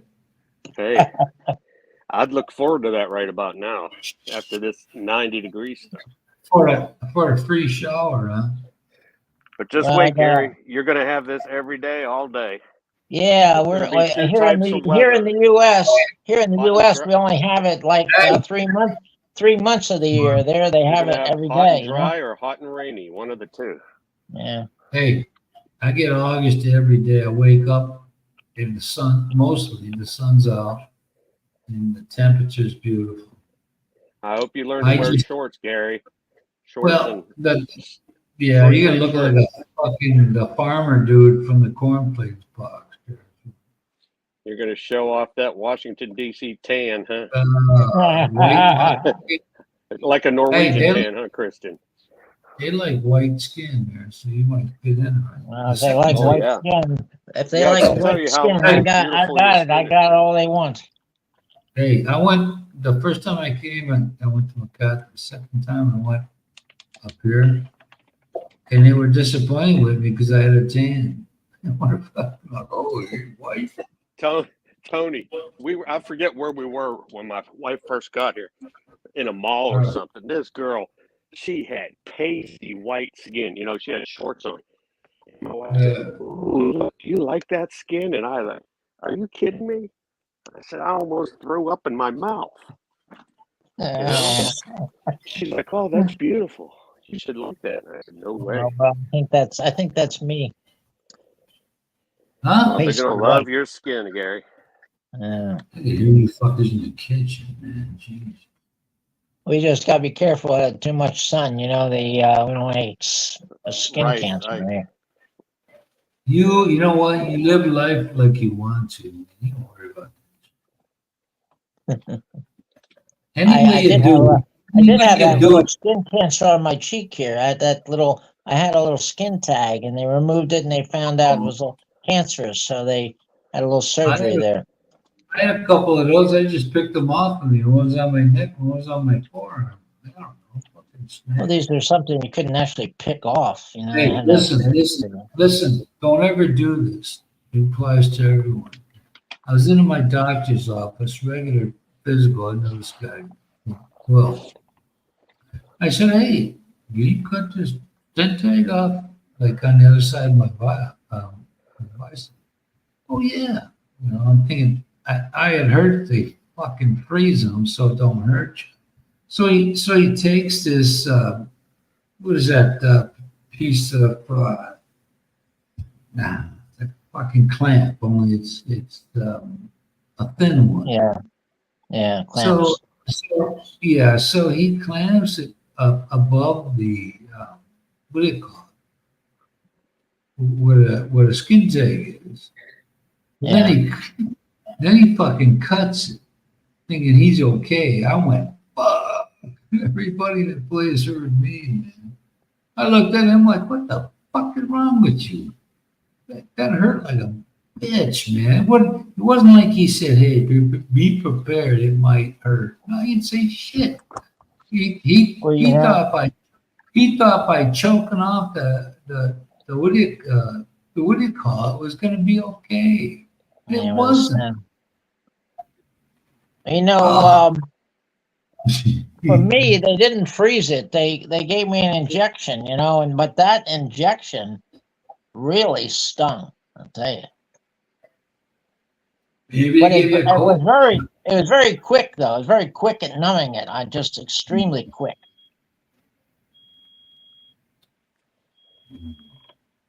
Yeah.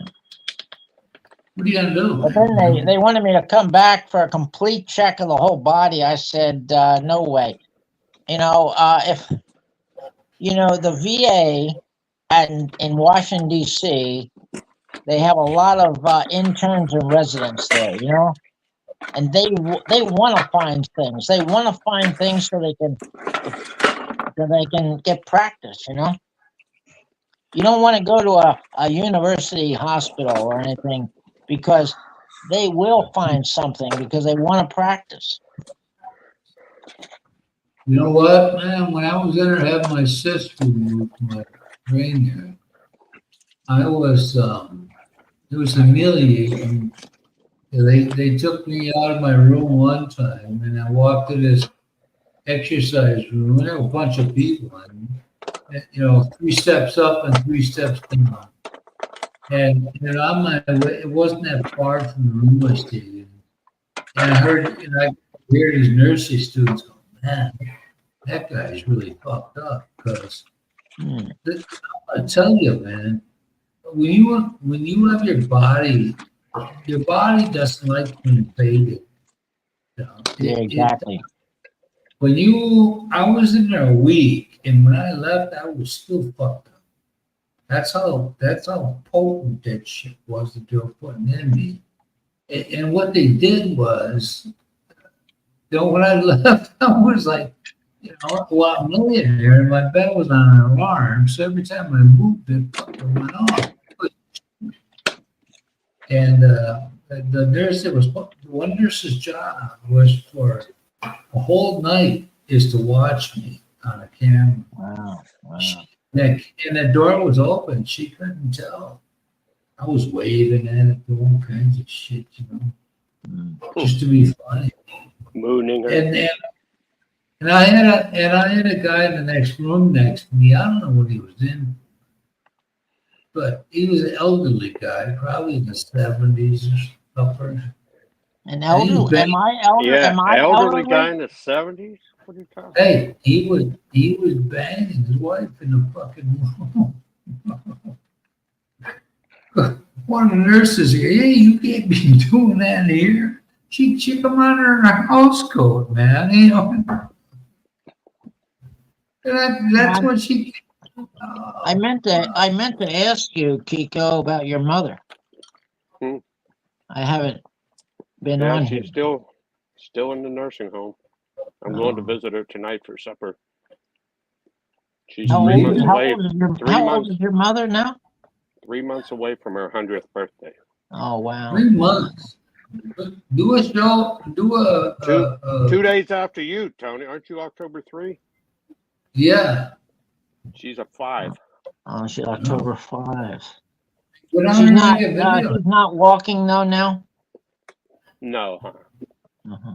No. Her Go to the bathroom. arthritis in her knees has been so bad. She's made no attempt to get on her feet. She's laying But there. Once in a while, they put her. other than that, she's pretty good though. Besides, Yeah, I mean, but What you getting to think here? about it. If you lay in bed for 10 months, your mind's going to naturally, you're oh going to, yes, that's true. Hey, man. but Hey, she's still pretty sharp, That's good. if Well, they if probably I'm have. They probably have her physical therapy and things. They probably take No, her to. they don't do that. You don't I do mean, it. when she broke her hip, the thing that put her in there, that her orthopedic surgeon wanted her to have therapy, but the arthritis in her knees hurt so bad. So now I think all her muscles are just atrophying, laying in bed for 10 months. So, Well, they have to roll her to keep her skin good, though. right. And she has, I think it's an air mattress. It Uh-huh. actually helps prevent bed sores. Oh yeah, that has got The air mattress moves with their Yeah, body exactly. a little Right. Yeah. Okay. So, yeah, they're real good about they sponge bathe her every day or stuff. Well, that's good. That's good. Yeah. Does she talk to you when you go in Oh there? yeah. Oh, okay. That's good. That's good. A lot of times when I walk in, I don't know, I guess to her I appear to look like her brother. She calls me his name sometimes, Oh yeah. but once I start talking to her, and then Do you show I her mentioned- like pictures and things like? oh yeah, and we also FaceTime with kids, 4 that's or 5 good. different. She Oh, can't that's understand how 5 people can be on the iPad screen talking to her, from all over the country. Right. Yeah. But think about it, she was back before, there was even dial-up phones, basically, I know. Yeah, really. Well, I remember those phones. Yeah. So, those, yeah. Yeah, the ones with a little hole. You know, you dial it and then it goes. A rotary phone, yeah. Yeah. Well, I remember. Oh, and when I was growing up, we had a party line with the people across the street. So when you got on there, you have to make sure that they're not on it. You know. Yeah, I heard about those. The strings in a can. You know, we never imagined when they were younger that the advancement that they have today. You know. No, it was all. Remember when? Who was it? Get Smart. He'd talk to his shoe. Oh yeah. Yeah. That's a phone. Remember? We Yeah. thought that was like space age. Or George Jetson talking to his watch, which is what I you know have it. Sure. Now to we watch. do that, right. Time of year. Hey, Simon. Can't give a You're still fucking peach. racing. You know, I can't see the messages here except when you put it up, so that's good. Except when you put it up. Yeah, Tony's not up to date on The keeping the background messages current. sorting the birds. What does that mean? What does that mean? Sorting my birds. What does that mean? The pigeons, getting them ready for racing. Oh, is there racing tomorrow? Getting the starting lineup going. Is there a racing Sorry. day tomorrow? Saturday? Probably. How are they doing? How are your pigeons doing this year? Are you winning? You let them have more sex. Successful. Usually you do quite well, you know. Usually. Really. You get, cleaning up the bird shit. Yeah. He's been having a little fun with the co-members there. Eh? I mean, Well, I didn't go back to the doctor. I think I had a June. I canceled that. I said, well, there's no use going back to the doctor because I don't have time to, do Do whatever any they follow-on want to do. appointments? Yeah, I don't have time for that. So, and basically, you go to the doctor, you just talk to them, things like this. Why bother, you know? I know what they're gonna say, you know. So, yeah. You know, I just got a message from it said U.S. Postal Service, and it says we don't have the complete address, and they have a link there. But I looked up the telephone number, and there was a +54, which is Argentina, and I'm not expecting any package, so I just deleted that. I didn't look up. I didn't switch on. I didn't touch the link or nothing. I just Maybe your Nigerian lottery winnings went through an Argentine bank. man, maybe so. So I said, no way am I even going to touch that link. So much, before computers, we never had to worry about that. All this hacking stuff, you know. My first job, we didn't even use computers. I was an instructional developer. I had to write everything, and they didn't even want you to print. They wanted you to write it, and then it's sent to the word processing people, and Cursive. they wanted you to do that cursive. You know, we never used that word cursive when I was in school. Cursive. It was handwriting or Yeah, it was writing. Yeah, writing or There was printing. printing and writing. whether I make big numbers or big letters or small, fucking point, just what I'm When did- saying. When did that cursive word come into play? You know? I don't know. I Hey, didn't- Gary, speaking of hacking, I just saw something in the news that AT&T, of which I'm a customer, Yeah. just found that someone hacked in and got all the information, all the text and calling information from AT&T Oh, geez. customers. That's a lot of people. I'm an ATT too. I'm with AT&T. So I'm on the ATT prepaid. They don't use it. month to month. I'm gonna buy like 3 fucking pizza. Mine's pretty good. 5 of us, it's like $32 a month or something. Oh, 33 wow, that is good. That is good.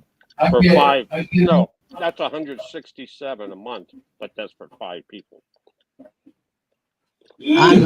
I'm letting my thing just expire. There's no contract on it. It's just prepaid, you know. Hmm. And the next payment is like August 2nd, so I'm just letting it expire and using this Magic Jack. Yeah, I have Magic Jack. Jack, man.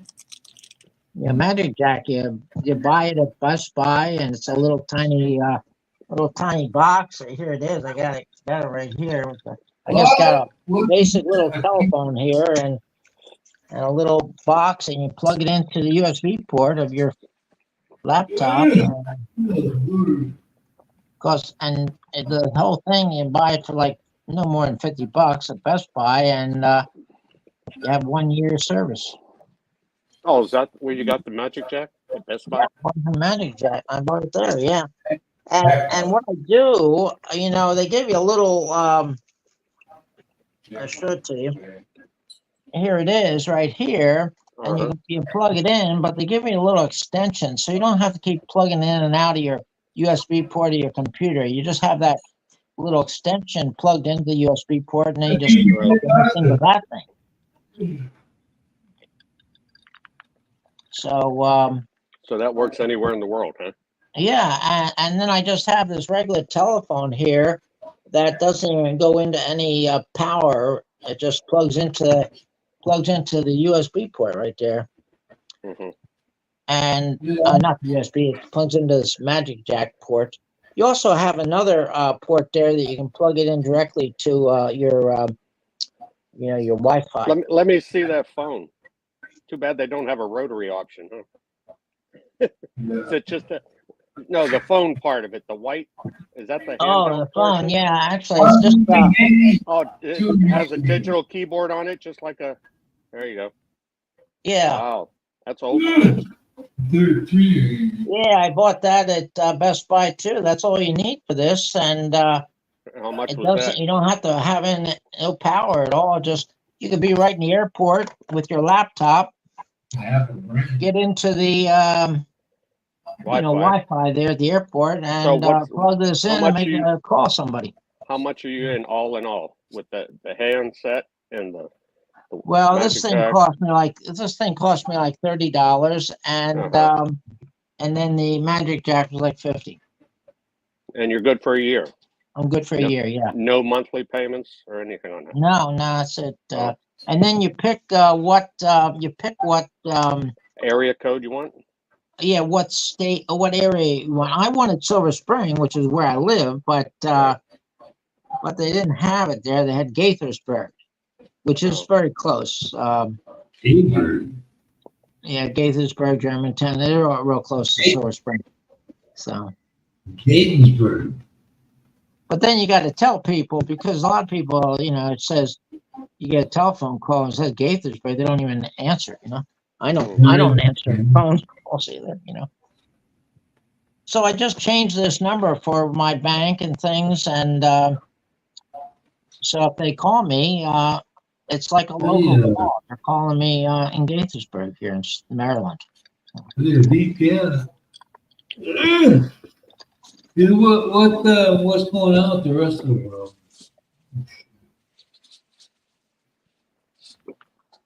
What is going on? I haven't heard from anybody. How old is your girlfriend when you're meeting?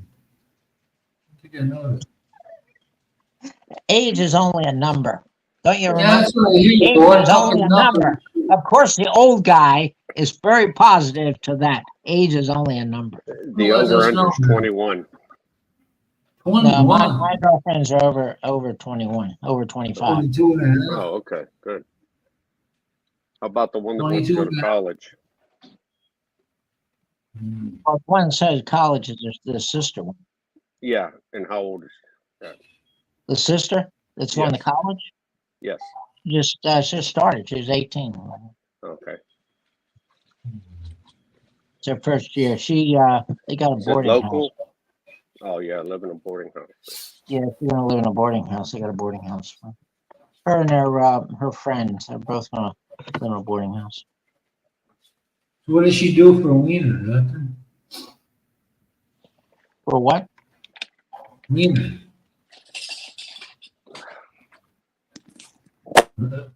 And that. What'd you say? What does she do for wiener? I don't know. I don't know what you're talking about.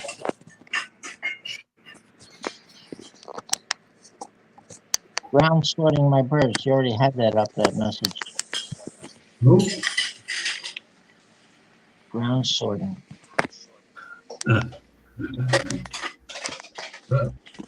Look, But don't it should. Yeah, I'm anxious to go. You know, I still have stuff here. I gotta go to donate some books to the donation place. I gotta take a couple buses to get there. Buses. Oh, you know that my Bollock Bion box I sent it shipped out in March like March 15th. You track Hasn't even got there yet. It's in the Philippines, but they're going through customs, you know. Well, yeah, Cebu or somewhere like that.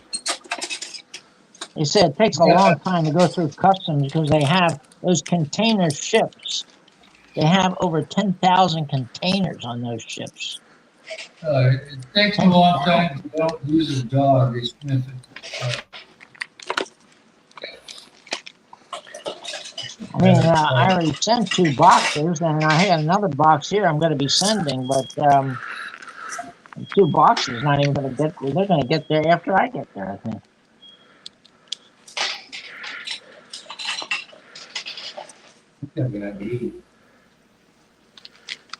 Did you send any? Have you sent any Bollock Bion boxes, Tito?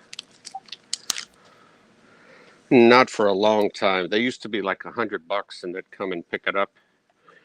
You know, but it'd take like 3 months to get there, I think. Yeah, this is actually, I've sent already 5. And one to one person and 4 to another person. But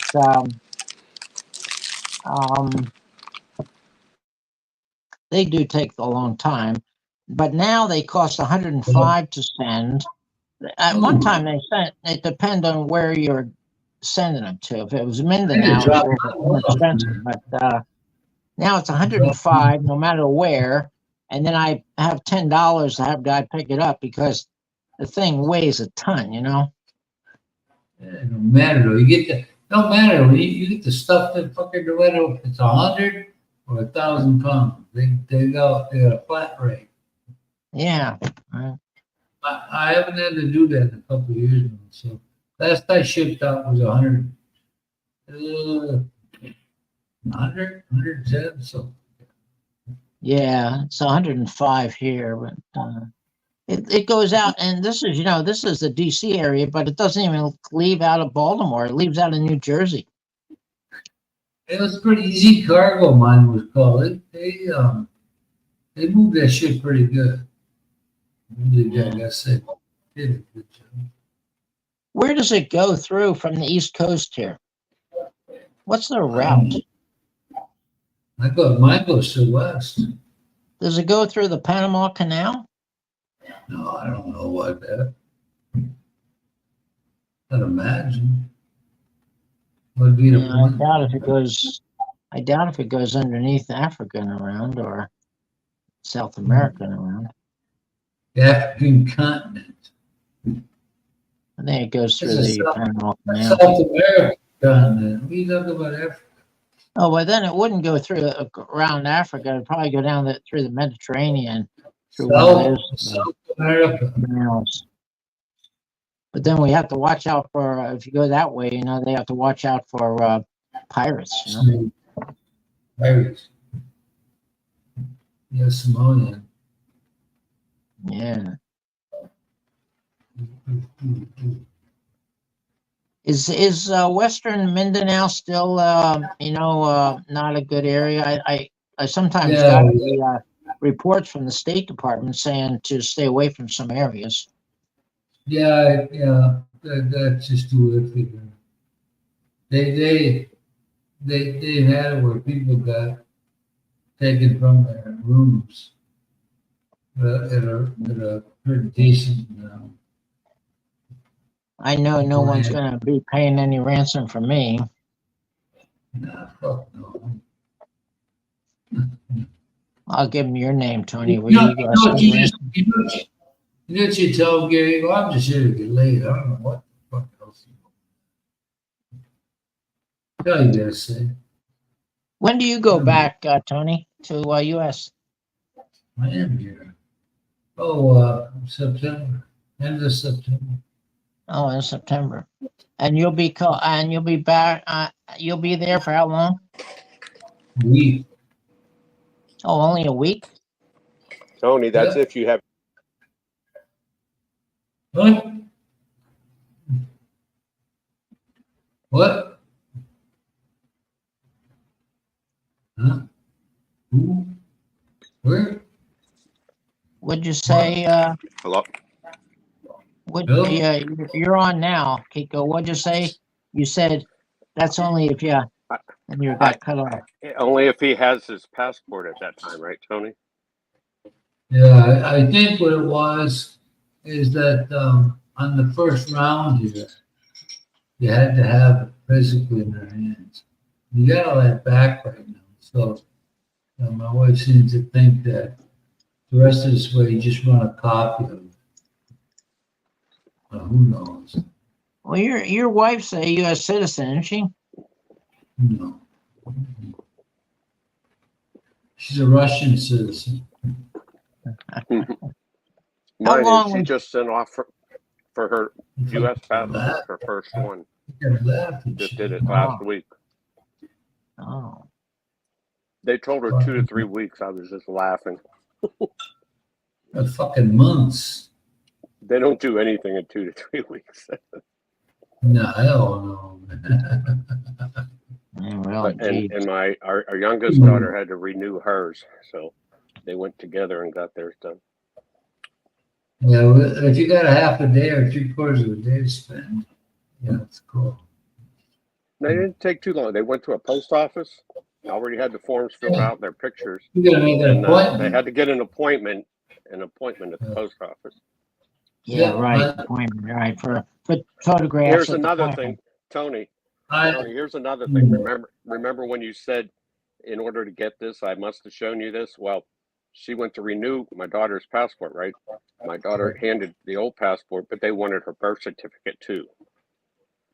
And Oh, okay. in order to get her first passport, she needed her birth certificate, right? Yeah. But no, Right. and your birth No, certificate doesn't have a photo on it, right? No photo ID. So Yeah, right. well, it has to raise. if you're yeah, under that's what 16, you don't have a driver's license photo.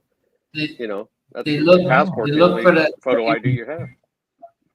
They look for that raised portion of that copy of the I know, birth Tony, but the point is, in order to originally get your first passport, you had to show that birth certificate, right? certificate. Yeah. Why would you have to do it again?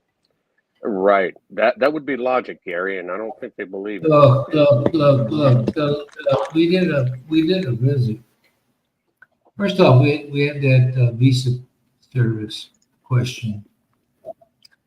So we went to the one in Bhutan here, and they didn't have the information. Oh, here's what their problem was, because the name next to my passport on the picture was Anthony without the middle name. But down at the bottom, it has your full name along with the numbers.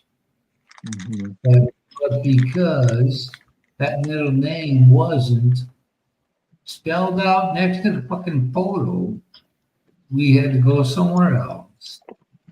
There's some kind of main office in Honolulu. So first we go there. I gotta go back and put jeans on because I got my shorts. The second time we go in, a third time, we file all that shit. So when we get back the results, which should probably be good, we have See, to. what they don't comprehend, Tony, is that you have no control or power over how they print your passport out, right? Yeah, that's what I kept telling them. So- man. I know.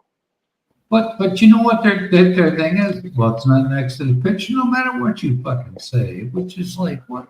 So maybe we suspect it's a false passport. So now we got to make you jump through hoops. Well, Yeah, the reason right. they do that is because they had all those 35-year-old retirees from China. So they want to put their foot down. But anyway, I look at that and I'm thinking to myself, and I say it out loud a couple of times. Please fucking not even bother, because they have offices right out in the open on the street, on the side of the street. I'm thinking maybe they're part of the building that's being remodeled, but no, that's the way they do it. Hmm.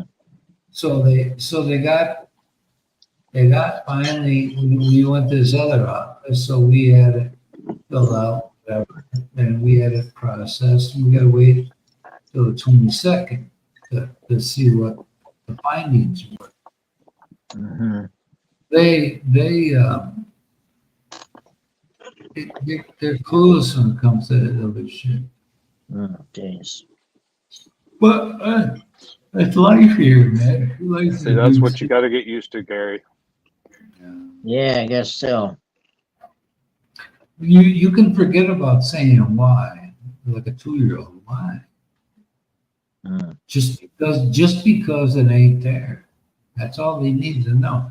Now, come on, man. I mean, I don't dictate what fucking put their name and whatever on here. It's right next to the passport numbers. It's a government fucking issue. I was curious about something. When you arrive in Manila with your passport, you have like 30 days. Should you go to the immigration office then and extend it another 29 days to get the 59? You can. Right at the airport, you can. But I'll tell you what rude awakening for me was. I was on a 6-month visa. Unbeknownst to me, they changed that shit because they had this law floating around, and they never acted on it apparently until before I went in there. So when I went in there, I said, "Give me another 6 months." I can't do that, sir. Only 59 or 26 or some shit. What the fuck is that? So they gave it. So I got to go back to like my thing is that August 4th falls on a Friday, Sunday. So I got to go in there on Friday. But they never credit me with 2 days, whatever. But So then you have a visa then. We just have a passport, yeah, the thing with me is now, I mean, a visa is a passport. In our country, one is the same. Passport means everything. Here, other parts of the world, passport is that plus a visa is the pages within the passport. Oh.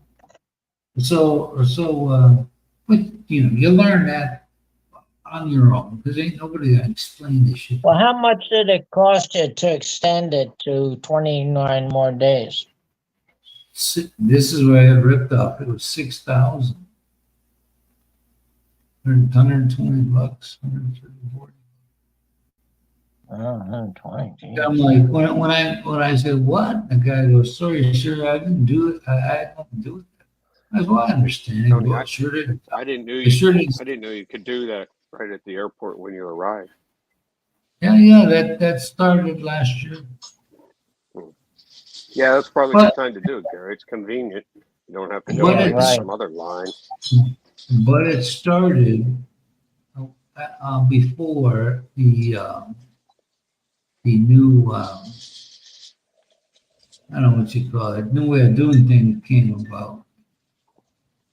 So And did you Gary, get a Globe SIM card when you arrived? yeah, well, here's the thing on that, and I gotta tell you the truth. I was the last fucking money to get checked in through. Oh, you got a 90 visa, it's a marriage spousal visa. Well, do you have a marriage certificate? What for? I said, you can't get one of these without that. What the fuck is it? You know, it's she comes up to me because she thinks I'm full of shit. I'm putting shit back in my suitcase, and she's like, "Oh, that's pretty nice you get to have your girlfriend here, right?" And I'm like, "You fucking tricking me, man. I ain't no girlfriend, fucker." So I go downstairs. I want to get some time on my phone so I can use it in the Philippines because I have I have a 2 SIM card phone, and they said, "Oh, how much you want on it?" And this shit goes through this spiel about this, that, and the other thing. I said, "Fucking give me one. Get the fuck out of here, man." I haven't slept for 30 some hours. Fucking explaining to me what I get. I'm not even gonna remember it. Fucking door. I got on a hoodie, so I'm sweating my ass off. You know. I want to That get might my be another question. Another question, Tony, for Gary is: can you only do that immigration thing at Manila Airport? Because he's going to be going on to Tacloban. Does he have to get that No, that's 29-day extension in Manila? yeah, in Manila. Yeah. Now I don't So know that's if probably it's where you want to do it. Well, I You can said get. you I have can plenty go of to the. I layover can go to time. the immigration. I can go to. I Yeah, I don't, do have a lot of layover. I could also go to the immigration office in Tacloban. Right. if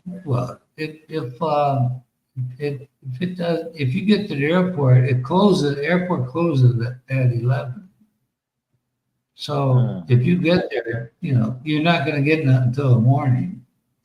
But Yeah, actually, I am going to get there around 11 a.m. and my next flight is like 6 p.m. All right.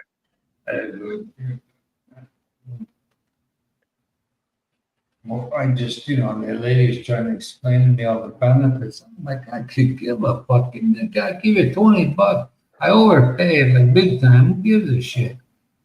Go, So give it Tony, if you go there and you're married to a Filipina, don't you get a year? She has to be with you. She has to be with you. That's a Balikbayan visa, right? Yeah. No. Yeah. Next weekend, she has to be with a you. week from tomorrow, the Philippine consulate is having they call it an outreach program where they go to different big cities. Because if we would have to go to the Philippine consulate, it'd be in New York City for us. But they're having an outreach program to where they'll be in Pittsburgh next week. So my wife made an appointment to go do her dual citizenship now. Now that she's become a U.S. citizen, she has to go back and do her Philippine citizenship all over, I guess. So we're going to do that next Saturday, and she's going to try to do the kids' dual citizenship too, while we're proof of birth or whatever they want. Bring some money with you. Yeah. All about the Benjamins, yeah. Yep. So next Saturday. There's all kinds of people going to give you the opinion of the day. Stuff here changes with the fucking news. So you really, really got, even if you check on Thursday and you're flying out Friday night, check Friday night. Because I wonder if somehow you can communicate with Ronald on social media or Facebook. Gary, I don't know if you're friends with Ronald on Facebook, but once he's in the Philippines, and he can give you his Philippine phone number. So once you're there, if you have questions, because that way, if you network with Ronald, he could ask Will or let me write Daryl's down been there that. for years. Let me write down that email that Tony just gave you. What, Tony gave me an email? But didn't No, he he give you some information, the contact? No, Mill for and Ronald, that's just his Yeah. Facebook Messenger. Spell it, Oh, it Tony. It's is? Muad'Dib, Muad'Dib. Spell it out phonetically, Tony. Oh my God. Like Oh, Mike email. Uniform. Mike Uniform Alpha. You're breaking up a little Delta. bit. Keep going. Okay, no, Mike, that's uniform, Alpha. Delta. Start again. India. Start again. Okay. Mike. Start from the beginning again. Okay. Can you hear Yeah. me now? Mike. Yeah, I can. Uniform. Alpha. Delta. India. Bravo. yeah. Is that right, Tony? Muad'Dib? Yeah. Tony, hello. Yeah, I'm here, man. I said, yeah. That's right. Just one B at the end. Muad'Dib. Yeah. I spelled it correctly. Muad'Dib. You can open up a second page if you need to. Okay, and the second one is, you said Mason, Mike Alpha Yeah, Sierra Oscar November. Mavid Mason. One, two words, same. Muad'Dib Mason. Yep. Mike Alpha November Oscar. What? What are you talking about? No, Mason. Mason. Mike Alpha. What did you say the Sierra, second one Oscar. was? Oh, The second one is Mike Alpha Sierra Oscar November. Mason, like the Mason-Dixon line. Mason. Okay. So I guess his handle is Muad'Dib Mason. Is that correct, Tony? yeah. Right. And I Yep. spelled it all correctly. Yep. So Tony, why don't you go in and say that, just message him and say that Gary's going to try to message you so he can be in contact with you. I'm shutting my phone off. Oh, Yeah, you're it's after breaking up. midnight. Your phone turns into a pumpkin after midnight, huh? No, I just happened to turn it off like 2 minutes ago. Wow, you're almost up to 4 hours now, Tony. Really? Wow.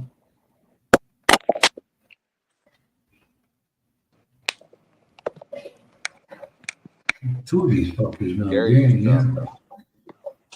2 each. I'm gonna go to bed. Okay. All right. Good night. Good night, Gary. Simon. All right. Talk to you next week, maybe. Yeah. See you next All right. week. Later. Bye-bye. Adios.